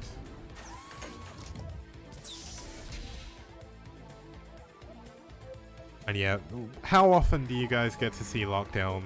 Just saying, STPL does. That's where the Ghost King lives, and he's a sick player. But Wolfix still doing well himself. He's got a big supply lead right now, but he does need to be careful. A lot of this supply is in these dropships. Now, looks at... Oh, we've got the first nuke coming in. Nuclear launch detected. Okay, I missed the nuke coming out the silo. I always mess that one up, but that's going to clear this space in the middle and allow Radley to push forward. I kind of don't want to look away. I think he's hidden the... I always have trouble seeing the dots. Yeah, he hid it under the engineering bay, but he's cleared out those. But big drop coming in down in the bottom left-hand side of the map. Seeing if he can block the bottom left away. This is a huge number of tanks, and Radley could be in a little bit of trouble here. There is tanks at the back. There is a ghost without lockdown, and obviously he could cloak, but the tanks are just going to kill them. Radley actually killing an engineering bay with his ghost. Not exactly something you'd see every day. He has managed to stop the flow of units, at least for the moment. The third base of Wolfix is still being denied. The tanks in the main look like they want to push forward, but they've not quite been able to just yet. But do we have a second nuke on the way? Yes, we do. The second nuke just starting up. Third nuke, well, this is the second nuke almost finishing. Now, factory's coming up in the middle of the map. This is going to help him defend a little bit later on against drops. Now, there is a big drop coming up to his tanks up here. He is going to be able to clean this up. Although there's there was deceptively few units actually coming out of those dropships when he was dropping. So I think it was a space issue. He is going to secure his fourth gas again. And this is going to be super important. We've got another ghost running forward. He's going to run completely past this army. There's absolutely no reason to scan. Oh, and he's going to nuke on top of the tank. Does he actually see this? Oh, he's sieging up his tanks. He's been looking there, and I missed the nuke coming out the silo again. I'm such a bad observer. But he's not going to move his units, so we're going to see another nuke. And here we go, the nuke coming down. Kaboom! Boom goes the dynamite, as Rapid would say. Unfortunately, the ghost goes down. But he secures the location at the top of his ramp again. And the Ghost King, he just keeps on nuking. Now we've got a ton of dropships loading up again. They've got a lot of Goliaths in. Radley doesn't actually have that many dropships anymore. He's been focusing entirely on his ground army. He's got 4, but compared to the 6, I think it is, of Wolfix, it's not going to be enough. Now, is Radley... I mean, Radley scanned and he knows where this drop is coming, so he's moving all of his dropship in position. Can he actually defend this? Now, the drops, they're faking out Radley. Radley coming in from the other angle. It's going to be dropship on dropship action. There's not actually that many units here for Radley. Wolfix splitting his units really well in this dropship, but it's mostly Goliaths. They all get cleaned up, and Radley, with the perfect drop defense, still not taking a supply lead. But, I mean, that's perfect for him. Have we got any more nukes coming in? Okay, there's one more nuke remaining, so we'll have to keep an eye out on that. But that was a really, really nice job. Wolfix still with the supply lead, though. Actually, he's just lost the supply lead for the first time in this game. But Wolfix is up a base. He is not up any gases. But that's kind of hard to do on this map. As I said, getting the 5th gas is near impossible for both players. If Radley sticks a tank here, Wolfix sticks a tank here, no player will ever be able to land a CC there. So, looks like we are going to have another Ghost moving in. It looks like he wants to try and go for this bottom right-hand base. Let's hide the minerals for the unit counter for now. There is a turret here, though. So, Radley does need to be careful. Okay, it looks like he's thinking differently. Nuclear launch detected. Okay, so he's going to drop once again. Is Wolfix in the map? Another nuke coming down. Looks like Wolfix hasn't found the red dot again. It's so hard to see this. So this is going to be another ton of units. So this is going to be a ton of SCV kills. That was a huge number of kills on this Ghost, but the nuke doesn't give the Ghost the kills, which is kind of annoying. So you can never tell how much exactly died. But seriously, that was a good nuke. Now, Wolfix is trying to push forward. You can't actually deny the mining on this base from this location. You need to get here. But obviously there's going to be tanks on the high ground. But we can see SCVs moving forward, scouting out what's in the middle of this base. If he can deny this expansion, that's still a ton of gas. Wolfix still building up a big army. Looks like Radley continues to... He doesn't have a supply lead again. But don't forget, guys, nukes cost 6 supply, so you need a little bit of a buffer. Radley losing one of his depots, though. Kind of annoying. Makes it a little bit harder. It's kind of funny that you can't build a nuke if you're supply blocked, but I guess that's the way it works. We do have another big drop lining up for Radley. Wolfix did keep all of his dropships alive before. At least I thought he did. Where did they all go? Wow, he must have lost them somehow. I guess they must have died on the turrets or something, but that's very weird. He is going to be able to deny this factory, which is kind of annoying. Now, it's kind of... TVT, when it gets to this stage, is really hard to figure out what's actually going on. Looks like Radley is trying to secure this base in the bottom left. It's not too important because it's just minerals. You really need gas. Looks like we had a marine up here. Or was that... Oh, he may have been... That may have been a Ghost, actually. What killed it? Oh, this tank did. Wow, he must have scanned. Okay, now we've got another couple of Ghosts. Well, there's actually 3 of them. They have a lot of energy for lockdown. He's going to try and push through the middle here. Now, unfortunately, the tanks are a little bit stuck. He needs to get rid of the additional minerals. This factory goes down. That's a bit annoying for Radley. Okay, he's going to push forward. We've got a big push coming down in the bottom left. The 3 dropships finally coming in. And if Wolfix can take this location, as I said, he's going to be able to deny the mining down in the bottom left. And this obviously takes away the APM from being able to push at the same time. So Radley is giving up his push in the middle. He's sending all of his units down here. He has his dropships, but he's not using them for some reason. I think maybe he's not had them in a good position, but look at this. The tanks on the high ground going to be trading pretty well against the tanks on the low ground. The vessel coming in, getting a deep matrix down, but going down at the same time. The nuke silo is going to go down with a nuke in it, most likely. It's going to be so hard for Radley to defend this base, and that's a lot of gas lost from that. Now, where is Radley's dropships? What is he planning to do? He's going to lose this bottom base. This is a massive, massive problem. The CC is going to go down. Oh, it's going to burn. Oh, he saves it with a repair at the last second. Now, it looks like Radley is planning to push forward with his dropships in the middle. He does need to be careful. There's a lot of mines here. Oh, that mine was close. But he is going to be able to deny his base from Wolfix here, so that's something. And if he can secure the other middle base, maybe he can take the island. But these units are going to be so hard to break through. Wolfix still has a big contingent of units down here in the bottom. It would actually be good to send a nuking Ghost down here to at least force the units away. But it looks like the dropships are just going to kind of retreat back there. Good trading from Radley on the high ground here. 8 kills, 10 kills on his tanks. He's denying this base, which is a pretty big deal. But the more important base right now is this one. Radley has still got a ton of gas there that he can mine. And if Wolfix can take that himself, he's going to be in a good position. Now, Radley is unfortunately losing a lot of dropships down here in the bottom left. And they're not really units he can afford to miss. Obviously, Radley has been trading so well that his gas count is still super high. Oh, lockdown on those tanks in the middle. Sorry, I can't believe I missed that. We did catch the end of it, so it's all good. Not every day you see a ghost taking down a command center, but today's a good day as any. Wolfix loading up for another big drop. Does he have battle cruisers on the way? Where is his science facility? It was in the middle before, but I guess he's at... Oh. Launch detected. Where is he nuking? Okay, he's going to nuke these units in the middle. That will clean these up. There's nothing to really worry about there. A big drop coming in the middle. Lockdown going down. Here comes the nuke. Kaboom! Another big drop. That's a ton of supply going down. But Wolfix has broken back into his middle third base. And this game has been unreasonably back and forth. Now, Wolfix is going to be the one pushing through the middle. The Ghost, unfortunately, does go down. That's some more units going down. But both players, at 27 minutes in the game, down to 47 SCVs.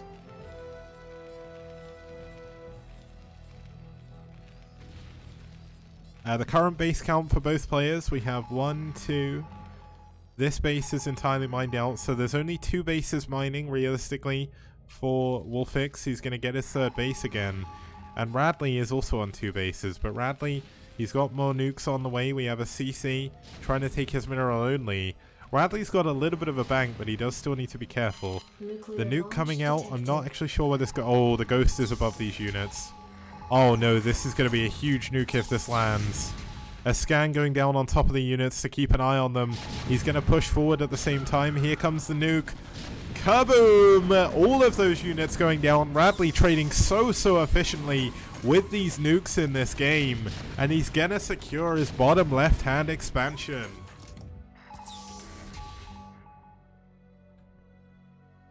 Now, Radley has actually got a ton of units over his opponent right now. Most of Wolfix's units are in dropships.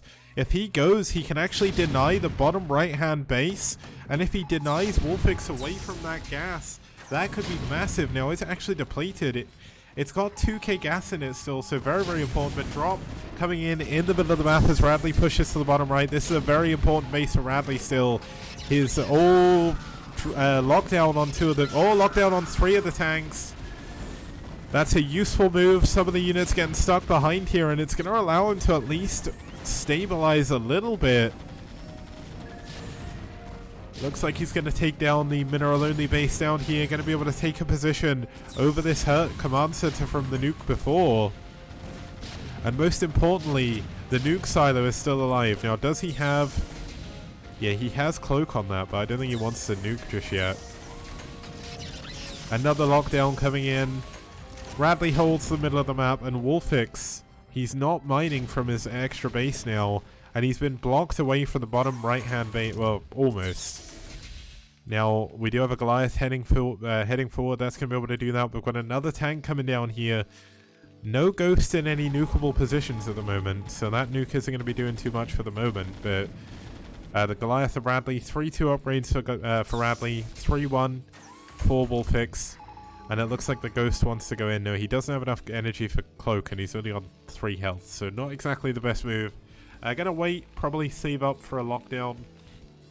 A lot of Wolfix's units, I would say they're all in dropships, but he just doesn't have that much supply anymore. He's only on 39 workers, so he's got about 80 army supply. He's actually having to switch back into vultures because his his gas count is so unbelievably low. Both of these players are going to be mining out their gases soon. Radley, his middle base is very low. His bottom left base is a lot higher, whereas we've got 1k over here, and we've still got around 2k on this middle base. So this base is going to be the most important base in the game. Looks like a Ghost trying to sneak around for a nuke. Does get spotted, so that's always going to be good for Wolfix. Now, We do have another ghost back here, but it did use all its energy on lockdown. Is Radley going to be able to take this base? If he takes this base, or if he can take this out, he'll still be in a good position, but neither player really has the gas to go into BCs at this point in the game, so they're going to be stuck on Vulture, tank at the very least, possibly some Goliaths mixed in. Another ghost coming through. This one has a little bit more energy. Nuclear launch detected. And there we go, the nuke coming in on the newly populated third base. This is going to be... Oh, he spots it. And you know why that's so bad for Radley? Radley is running out of gas, and nukes, if I remember correctly, cost 300 of it. So, not the cheapest thing to be building when you're low gas in this game. And this is a lot of units here from Wolfix, but of course, it is a lot of Vultures, and Vultures... they don't trade well late game in TBT. You only really get them because you can't afford anything else. And he's not really going to be able to get in anywhere and do a ton of SCV damage. So not exactly the best position for Wolfix to be in. We've got a lot of units on the high ground here for Radley. Looks like Ghost production kind of halted for a bit, but he is going to try and build a ton more. Obviously, Ghosts have done a lot of good work for Radley in this game. He's got a ton of well-placed lockdowns, a good number of nukes as well. Now, Wolfix isn't doing too bad. He is running low on gas himself. Oh god, this ghost is very, very close to dying. He does scout the... oh, he's seen it. Oh, there we go. Yeah, ghost dies so quickly to +3 vultures. Just saying. Wait, they do 26 damage. How much health does a ghost even have? 45, so yeah. 2 hits from a vulture and a ghost is dead. Not exactly the best position to be in. And the enemy can see it if you dematrix a ghost, so it's not the best thing to do. It obviously keeps it alive a little bit longer, but in TBT the dematrix runs out so quickly that it's kind of silly. We've got another ghost going in the middle of the map. Looks like he's trying to find a place to nuke. Nuclear launch detected. Here we go, nuke going down in the middle. Looks like Wolfix is going to try and push forward now. See if he can get onto the high ground. Lockdowns coming in on some of the drop ships. Going to make it a little bit more difficult to hold on. And here comes the nuke into the third base. Kaboom! Killing a ton of the SCVs. But Wolfix has actually broken through the drop... oh, there's another nuke coming in. Where is that one going? I guess he's going to nuke the same... wait. Where is he nuking? Oh, here we go. He's trying to nuke the army. Oh, he gets some of the dropships. That's a good win. And Radley holds on. He's not mining from his mineral-only base now, but Wolfix still isn't mining from the middle. This is a crazy close TBT, but now we're starting to see the effect of all these nukes coming in. Wolfix is 100 supply down on his opponent. Radley has been trading like an absolute boss throughout the entire game. And even though both players are starting to deplete all of their gases, this one's only got 1k left. I definitely put Radley at an advantage now, not only in supply but also position on the map. Wolfix, though, he still does have a lot more gas to be mined, so that's still going to be a lot more tanks. It's just... is it going to matter? Now, there's still a massive army from Wolfix pushing through the middle. Radley has added on a couple more nukes as well, so that's a ton of his final remaining gas going into those. If they do not pay off, we could see a Wolfix comeback here, but this is a massive, massive army from both players. Radley not trading as well this time. There's no D-Matrix to keep those tanks alive. The vessel needs to survive, but here comes another nuke. Oh no, he's actually in a lockdown. Just locking down a single tank and pulling back is quite a good play.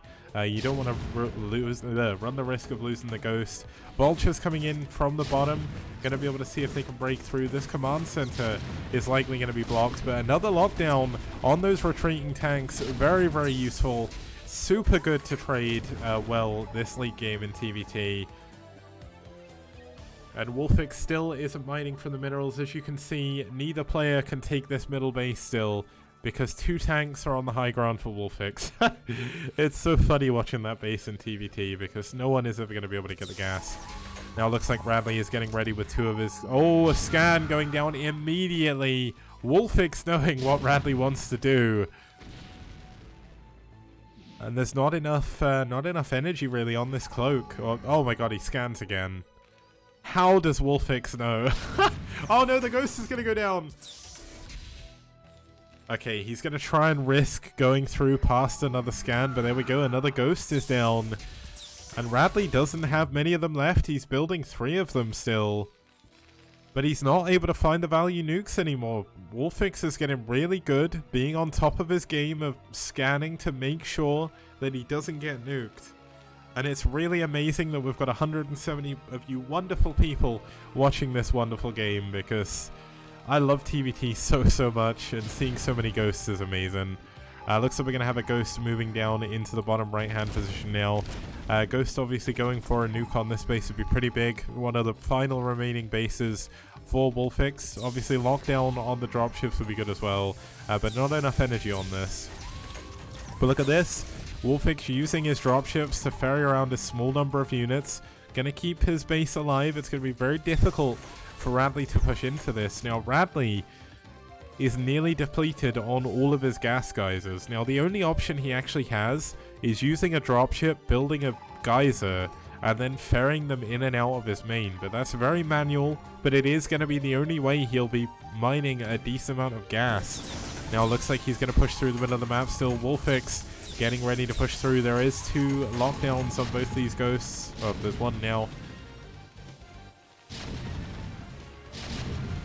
And I'm kind of interested to see how this is actually going to play out, because Wolfix is down a ton of supply. Radley has an unbelievable number of tanks right now. But, oh, okay, so he did manage to lock down one of the dropships. Unfortunately, it's not a super important one. Losing the ghost is almost more important, but that does limit Wolfix's his mobility around the map.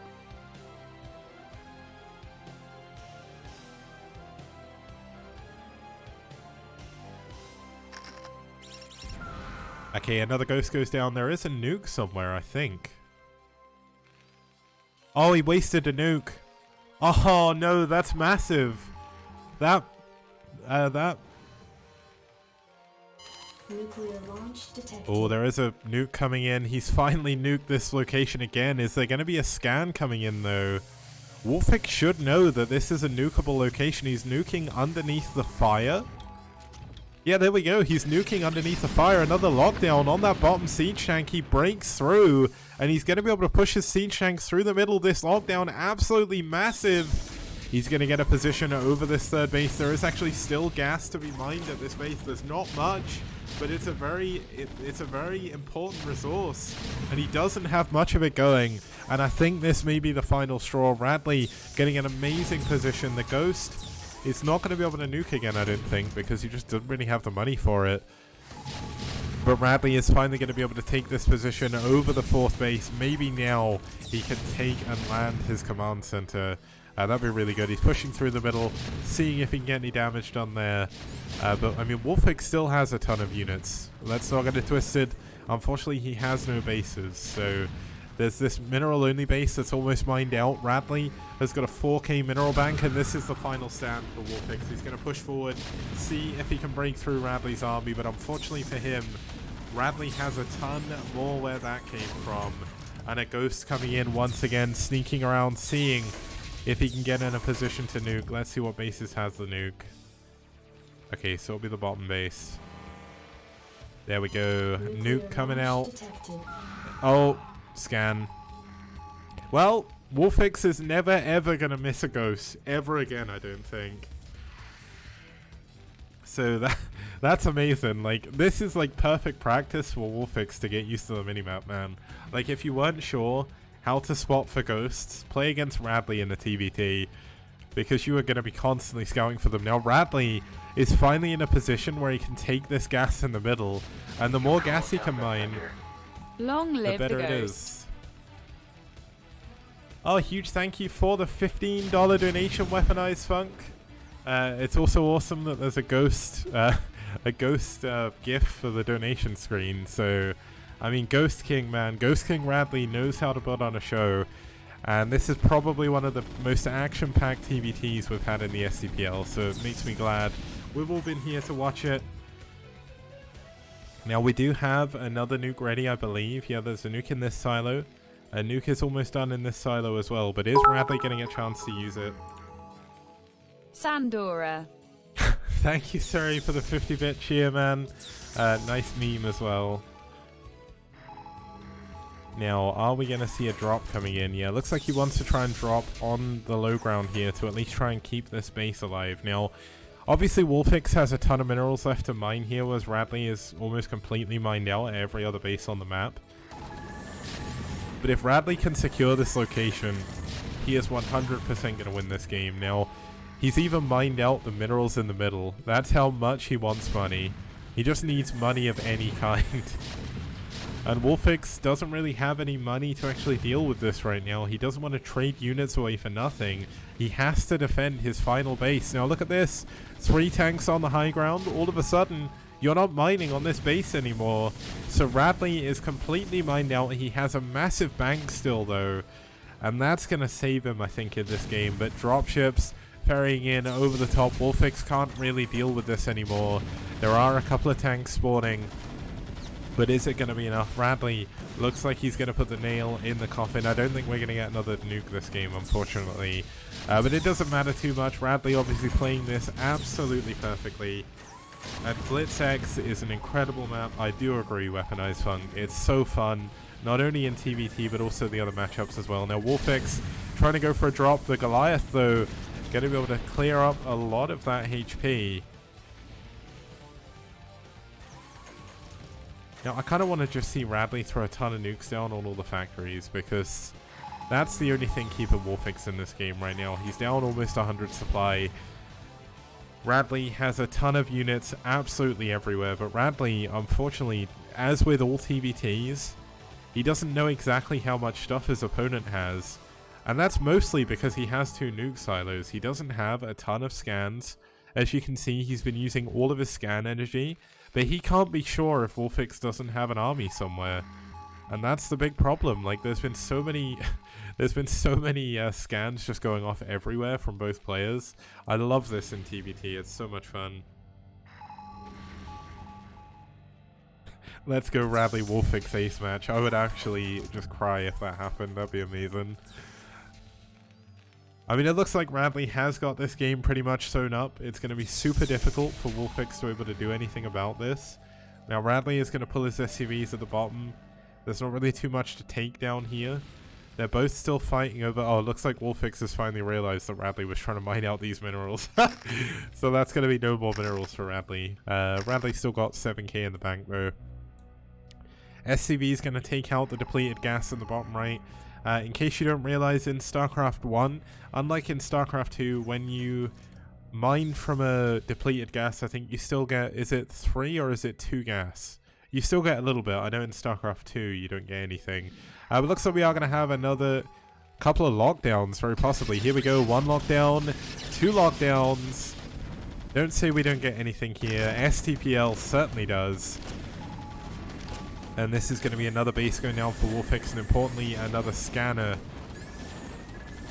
We've got SCV on SCV action down in the bottom right. Unfortunately, Goliaths kind of beat SCVs. Now, Wolfix is going to go for another big drop. See if he can do something. If he can cut off the production of Radley, maybe he can still win this game, but it's going to be incredibly difficult.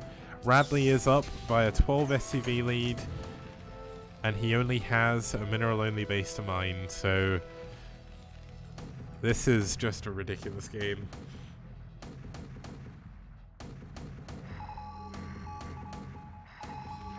Scans going absolutely everywhere. Wolfix trying to find a location where he can drop. He's going to see if he can drop on this low ground and likely try and expand. But it's going to be so difficult to take this base. Obviously, even this tank is able to shoot, which is kind of crazy. Look at the distance that this thing can shoot. Diagonals make no sense in this game, but we've got the starports going down now. The Ghost, where the hell?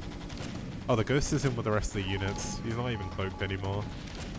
Nuclear launch detected. Okay, I have absolutely no idea where that that nuke is, guys. Oh, it was on that ghost and it gets taken down.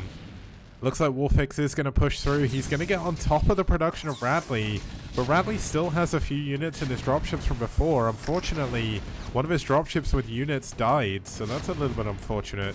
But Radley is clearing up all the buildings at the other side of the map, so if he can hold on at his factories, I mean, Radley still has a ton of units, but he can still technically lose this game. It's still only 70 supply in it. Wolfix still has a very healthy, well, it's not a very healthy base anymore, but it was a very healthy base in the middle. Losing another scanner makes it even harder. Okay, so there's only one scan left, so if a ghost goes into nuke now, there's absolutely nothing that he could do to scan for it. Well, after the first one, and Wolfix, I think, just used his last scan. Yeah, he used his last scan. If Radley knows this, he's going to push forward. Oh, sorry, he has 2 scanners. My bad. That's really stupid of me. D-Matrix on this single Goliath being as efficient as humanly possible. And here comes the final attack of the game, most likely. Radley pushing up, going to take out this gas. And more importantly, this ComSat. Because with no ComSats, you are not going to be scanning for any vessels, for any ghosts even. And it looks like Wolfix was trying to take that island base, but unfortunately he's not going to be able to do it. And I think this is bound to be it. Wolfix is surely going to have to tap out in just a second. He still has units though, so the dream is still alive. It is a TVT. And this is a very important match for NetWars. They want to win this game so they don't have to fight in the ace match. Looks like Wolfix did manage to fix that command center, so he's going to try and land it in the island base. Oh, we've got lockdowns in the main. He's going to be able to clean up the main, and you know what that means? He's going to have a tank here, and there's going to be no mining from this command center, so... Looks like Radley's done it. We are going to an ace match after this game. I wonder who both teams are going to send out. If you guys know the rosters, maybe have a guess, and we'll see who's right. But, oh, is he going to nuke the... Please just nuke the command center for good measure. Just nuke it. You know you want to. There's no reason not to nuke. You've got 2 nukes right now. He has no scan. Oh, he's gonna... Oh my god, he's gonna double nuke, isn't he? Here we go. 1 nuke. Nuclear launch detected. Nuclear launch detected. So 2 nukes coming in. I'm just gonna zoom out. You know what? We're gonna turn off all the overlay, apart from the minimap. And we're just gonna watch. I'm not gonna move the camera. Oh, one of the ghosts goes down. But there goes one of the nukes. Kaboom! Ton of tanks go down. Radley completely surrounding this island base now. The CT goes down, and so with it does Wolfix's chance in this game. It's unfortunate we didn't get the double nuke. Damn, that would have been amazing. GG, Wolfix taps out, and Radley takes game number 4. So guys, I hope you guys understand a little bit more as to why I love TVT so much, because you get games like that and they are astounding. So that was very, very fun. It was a pretty long game, so we're going to quickly take a break to get a drink, and I'll be back in a few minutes with the ace match between aSh and NetWars. It's going to be good. Don't go anywhere. Outstanding. Rock and roll.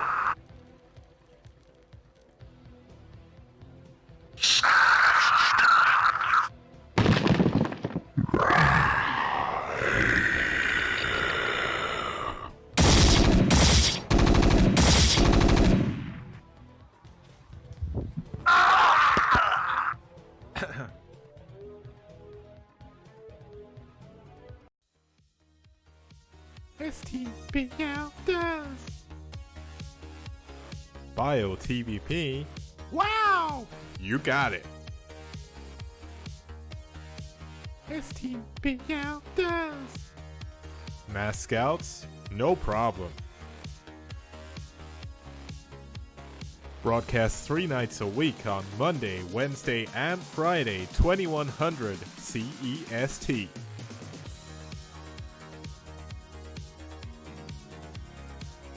Fantastic casting, fantastic production, fantastic prizes. Only here on the STPL.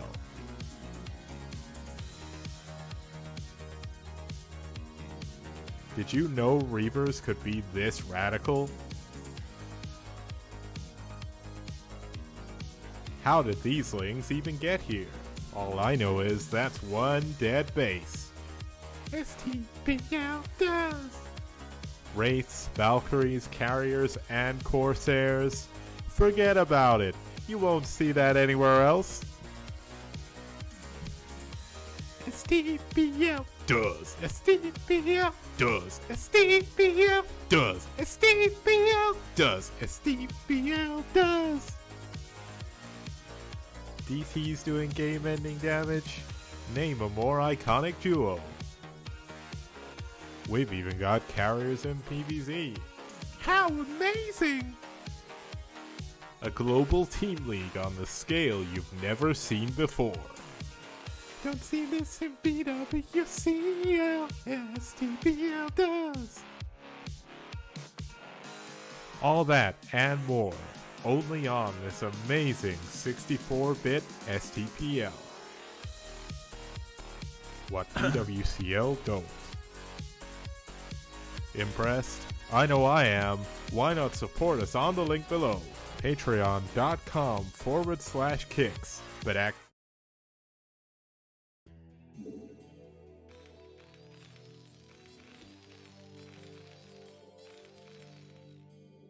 Okay guys, welcome back. We're here for the ace match between aSh and NetWars. It's Hit 'em Up versus Yeti. It's going to be a TVP, close positions, by air on Multiverse. This could be an incredibly quick game. But you think you are correct, it's TVP. Unfortunately, we're not going to get a rematch of Bradley versus Wolfix. I imagine both of them were incredibly tired after their game. So it's kind of funny if you think about how long Hit 'em Up versus Kogut was. It was a TBT, but it was about 20 minutes. So in between this and the ace match, or in between his game and the ace match, Hit 'em Up would have had about 27 minutes to just chill. And Yeti's game was even quicker. So Yeti had like a 10-minute PvP or something like that. So Yeti had been sat there for... Oh no, he played the ZVP. I mean, he had a very quick game as well. So both of them would have been well rested up for this ace match. Unfortunately, I've just triggered Abby. Abby doesn't like TVT. But yeah, that was a really sick TVT, obviously. Ghost King showing us what it was. Now, starting us off here is going to be his teammate, his captain. It is Hit 'em Up, also known as Logan, close friend of old that's Future Media, if you don't know who that is, and a really, really cool Terran to watch, starting off here in the 8 o'clock position. And his opponent spawning us off down here in the 6 o'clock position. We do have one of the best players statistically in the STPL. He's got the highest win ratio against Protoss in the tournament. Obviously, this is a PvT. But just to go over his PvT statistics quickly, it is of course NetWars Yeti. His PvT win ratio is 50%, but he lost 3 games against Pharmacy. But he did beat Bjol in a 45-minute macro game. Bjol being ASL qualified twice in a row, round of 24 player. Yeti's win ratio overall in the STPL is 71%. Hit 'em Up in the meantime, in his last, let me double check, in his last 10 games, he's won 7 and lost 3, and his overall win ratio is 66%. Both of them have pretty much got 50% win rates against their opponent's race, so this should be a very, very tight match, at least if we're taking it statistically. Yeti likes going for macro games in PvT. Obviously, this is an ace match, so both players are likely going to be playing a little bit more safer. aSh have not won they've not won a series so far in this STPL, but they've had a couple of ace matches, I think. This is their 3rd, if I remember correctly. Dreamer unfortunately losing his ace before. NetWars are currently 1 win, 2 loss as well. So for both these players to kind of push forward towards the top 8, this is a very, very important match for both of these teams. Like, I don't think, if you were to ask NetWars last season if they were going to have any trouble against aSh, they would say no. But aSh have actually diversified a lot. They've added a ton of players You've got players like, obviously Art of Turtles joined. Recently, aSh have added TOT's Squall, that's Templar of Twilight Squall, one of Eriador's old clanmates.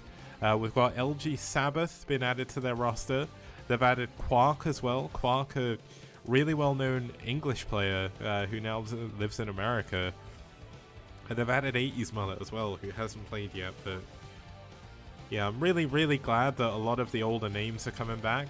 And there's actually been someone else added today as well.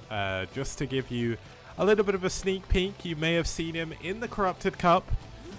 Today, Hit 'em Up added TTF, the Russian Terran, to their roster. TTF, of course, unfortunately the Terran who knocked Artosis out of the Corrupted Cup, but obviously that did mean we had a load of good caster moments, so it's not all bad. But TTF is an incredibly good Russian Terran, probably one of the best Russian Terrans at the moment as well, so looking forward. Well, he was in the Corrupted Cup anyway. He's kind of been less active, I think, recently, but he's kind of coming back a little bit.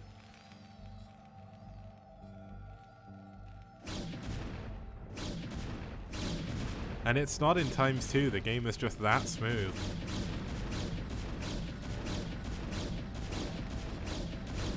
Yeah, I mean, this wall is going to keep Hit 'em Up alive, but obviously Yeti playing a little bit aggressively. Now, I did say before that Yeti usually goes for macro games, but he has gone for 2-gate Power Goon. He is going to expand behind this. Reaver, I think, would be the likely follow-up. Yeti is pretty good with his Reavers. But he does need to make sure he doesn't let this supply depot burn down, because that would be a pretty big loss. Now, I know Hit 'em Up was in chat, kind of getting his Johns out early, saying that he's a League of Legends traitor, but to be honest, like, Hit 'em Up, you've done such a good job leading aSh this season, and you've done a really good job leading from the front, but your lineup is getting so strong that they're probably not going to need you to play every week again, so that's going to be good for you. But here we go, we are going to head through these units in the map. Now, it is 2-gate Power Goon, so this is not going to be a super powerful 2-fact. One of the tanks goes down immediately, or oh, he gets the mine. Okay, that could have been dangerous, but yeah, this is not going to work. He's going to have to fall back. Yeti with really good micro, really good target firing, and look at this, he even gets that mine as well. Yeti is so good with clearing mines. Now, the push still hasn't ended just yet, but obviously being a 2-fact here, this is going to be quite difficult, of course, for Hit 'em Up to be able to recover from this. Now, one option he does have is to actually knock down the assimilators and take it to a longer game.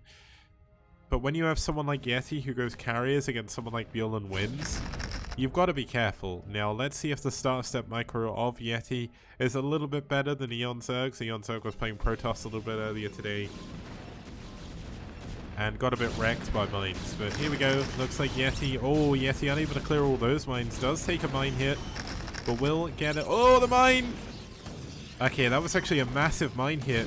Hit 'em Up is in a really good position now. I thought after losing so many units, he'd be in a bad spot, but he's managed to push forward. He's up by the Nexus. The tanks dodging out on themselves, going to use an engineering bay as part of a wall, and he is eventually, once siege mode finishes, wow, he's not got siege mode yet, so he should really, oh yes he has.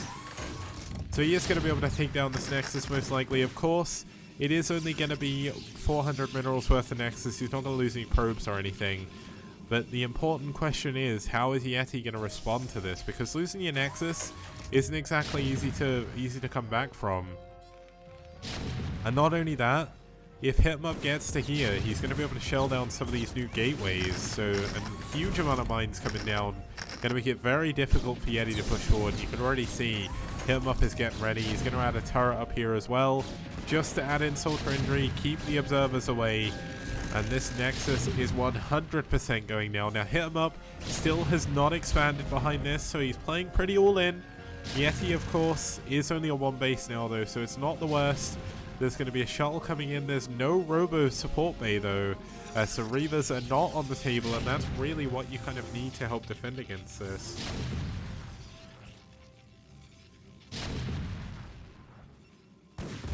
Okay, so I mean, Hit 'em Up pushing forward. Finally, we have the shuttle. It's going to be full of Zealots, and obviously Zealot Bomb is going to be super, super strong. But obviously with this amount of vultures here, with an SCV to come back and repair, maybe he can do something about great target firing on this tank by Yeti. And Yeti actually holds. He cleans up a ton of the units. There's another tank at the back, another 2 tanks actually. Oh, that mine was massive. And suddenly Yeti is in a diabolical situation with just 1 Dragoon left. There's 2 vultures outside of his main, and look at this, hit him up, taking his position over the over the cliff again. He's not actually that far forward, so he's not going to be able to take down any of the gateways, but there's no DT, there's no shuttle anymore. Yeti is in a massively problematic situation now. There's going to be Dragoons coming out into tank fire. Like, you can't deal with this as Yeti. Yeti needs something to work. He's got no tech though. It's just pure Dragoon against this 2-facting turret. How is Yeti going to hold on to this? Like, surely Yeti just falls apart here.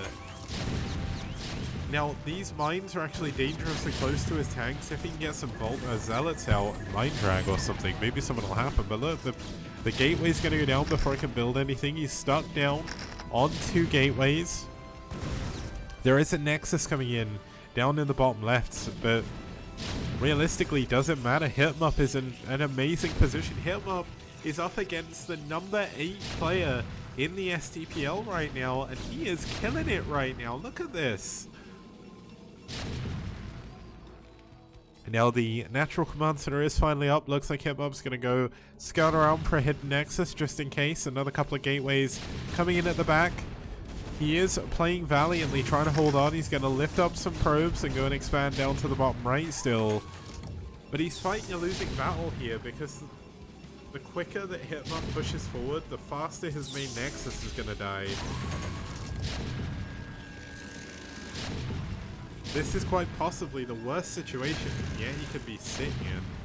But he's still holding on because this is the ace match, and as I said, this is a super important game to hit him up. He's pushing forward with turrets, like he knows what he's doing here. Now the Zealot is going to pop out just in time, so it's another additional unit. Now is Yeti just going to completely give up his main? I don't think you can afford to. He's got another 4 Zealots, but I mean there's just so many turrets, like you can't push in against this. And look, the tanks are right next to the new gateways again. Surely this has to be it. The shuttle goes down again. A nice friendly fire hit there, forced by Yeti, killing 2 of the tanks. But there's still 3 tanks here. Wait, where are the reinforcements? Okay, so he's not been fully reinforcing, so maybe Yeti can actually hold on to this. It's going to be hard. But Yeti's still got a decent probe count. It is actually lower than the SCV count though, which is definitely something you're not looking forward to. There is another shuttle. There's still no robo support base, and that is not going to be something coming in. But here he is. He hit him up scouting this with his barracks. He can actually land it, build fire bats or something. That'd be pretty good. Fire bats do not die to probes ever. Fire bats are really good against workers.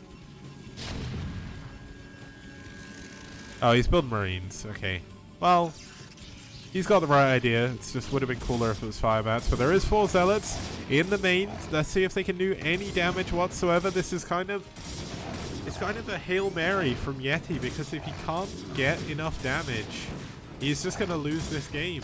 And he's going to lose a very painful game as well. The Hitmup has been playing this so well. Look at this. He's slowly edging his way forward into the main.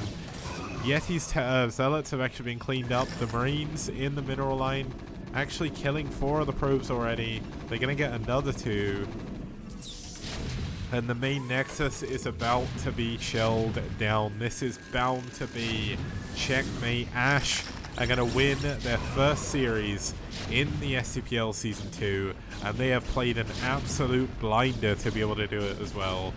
Really well done to aSh. I don't want to count Yeti out just yet, but obviously with how this is going, this is 100% going to be Hitmup's game. Regardless of if you've got 5 gateways, you can't even afford to build off of them. And you can't save your Nexus down here. He's going to bring his shuttle over. I mean, okay, 2 zealots are going to clean this up. That's kind of funny. There's more and more units, so coming in at the front for Hitmup. Zealots are pretty strong. He's going to be able to save his Nexus down here. But is he going to even be able to save his main Nexus? I don't think so. Oh, this was a sick game though, and it's been an amazing series. And it's going to be very hard to follow this one up. I'm hoping VT versus EF is going to be nearly as half as good. This has been a really long cast so far. Luckily enough, I'm not working tomorrow. Yeah, Hit 'em Up is just kind of putting the knife in right now. Yeti is trying to kind of pick up his probes and evacuate again. Obviously, it's never over until the fat lady sings, but he's down 50 supply.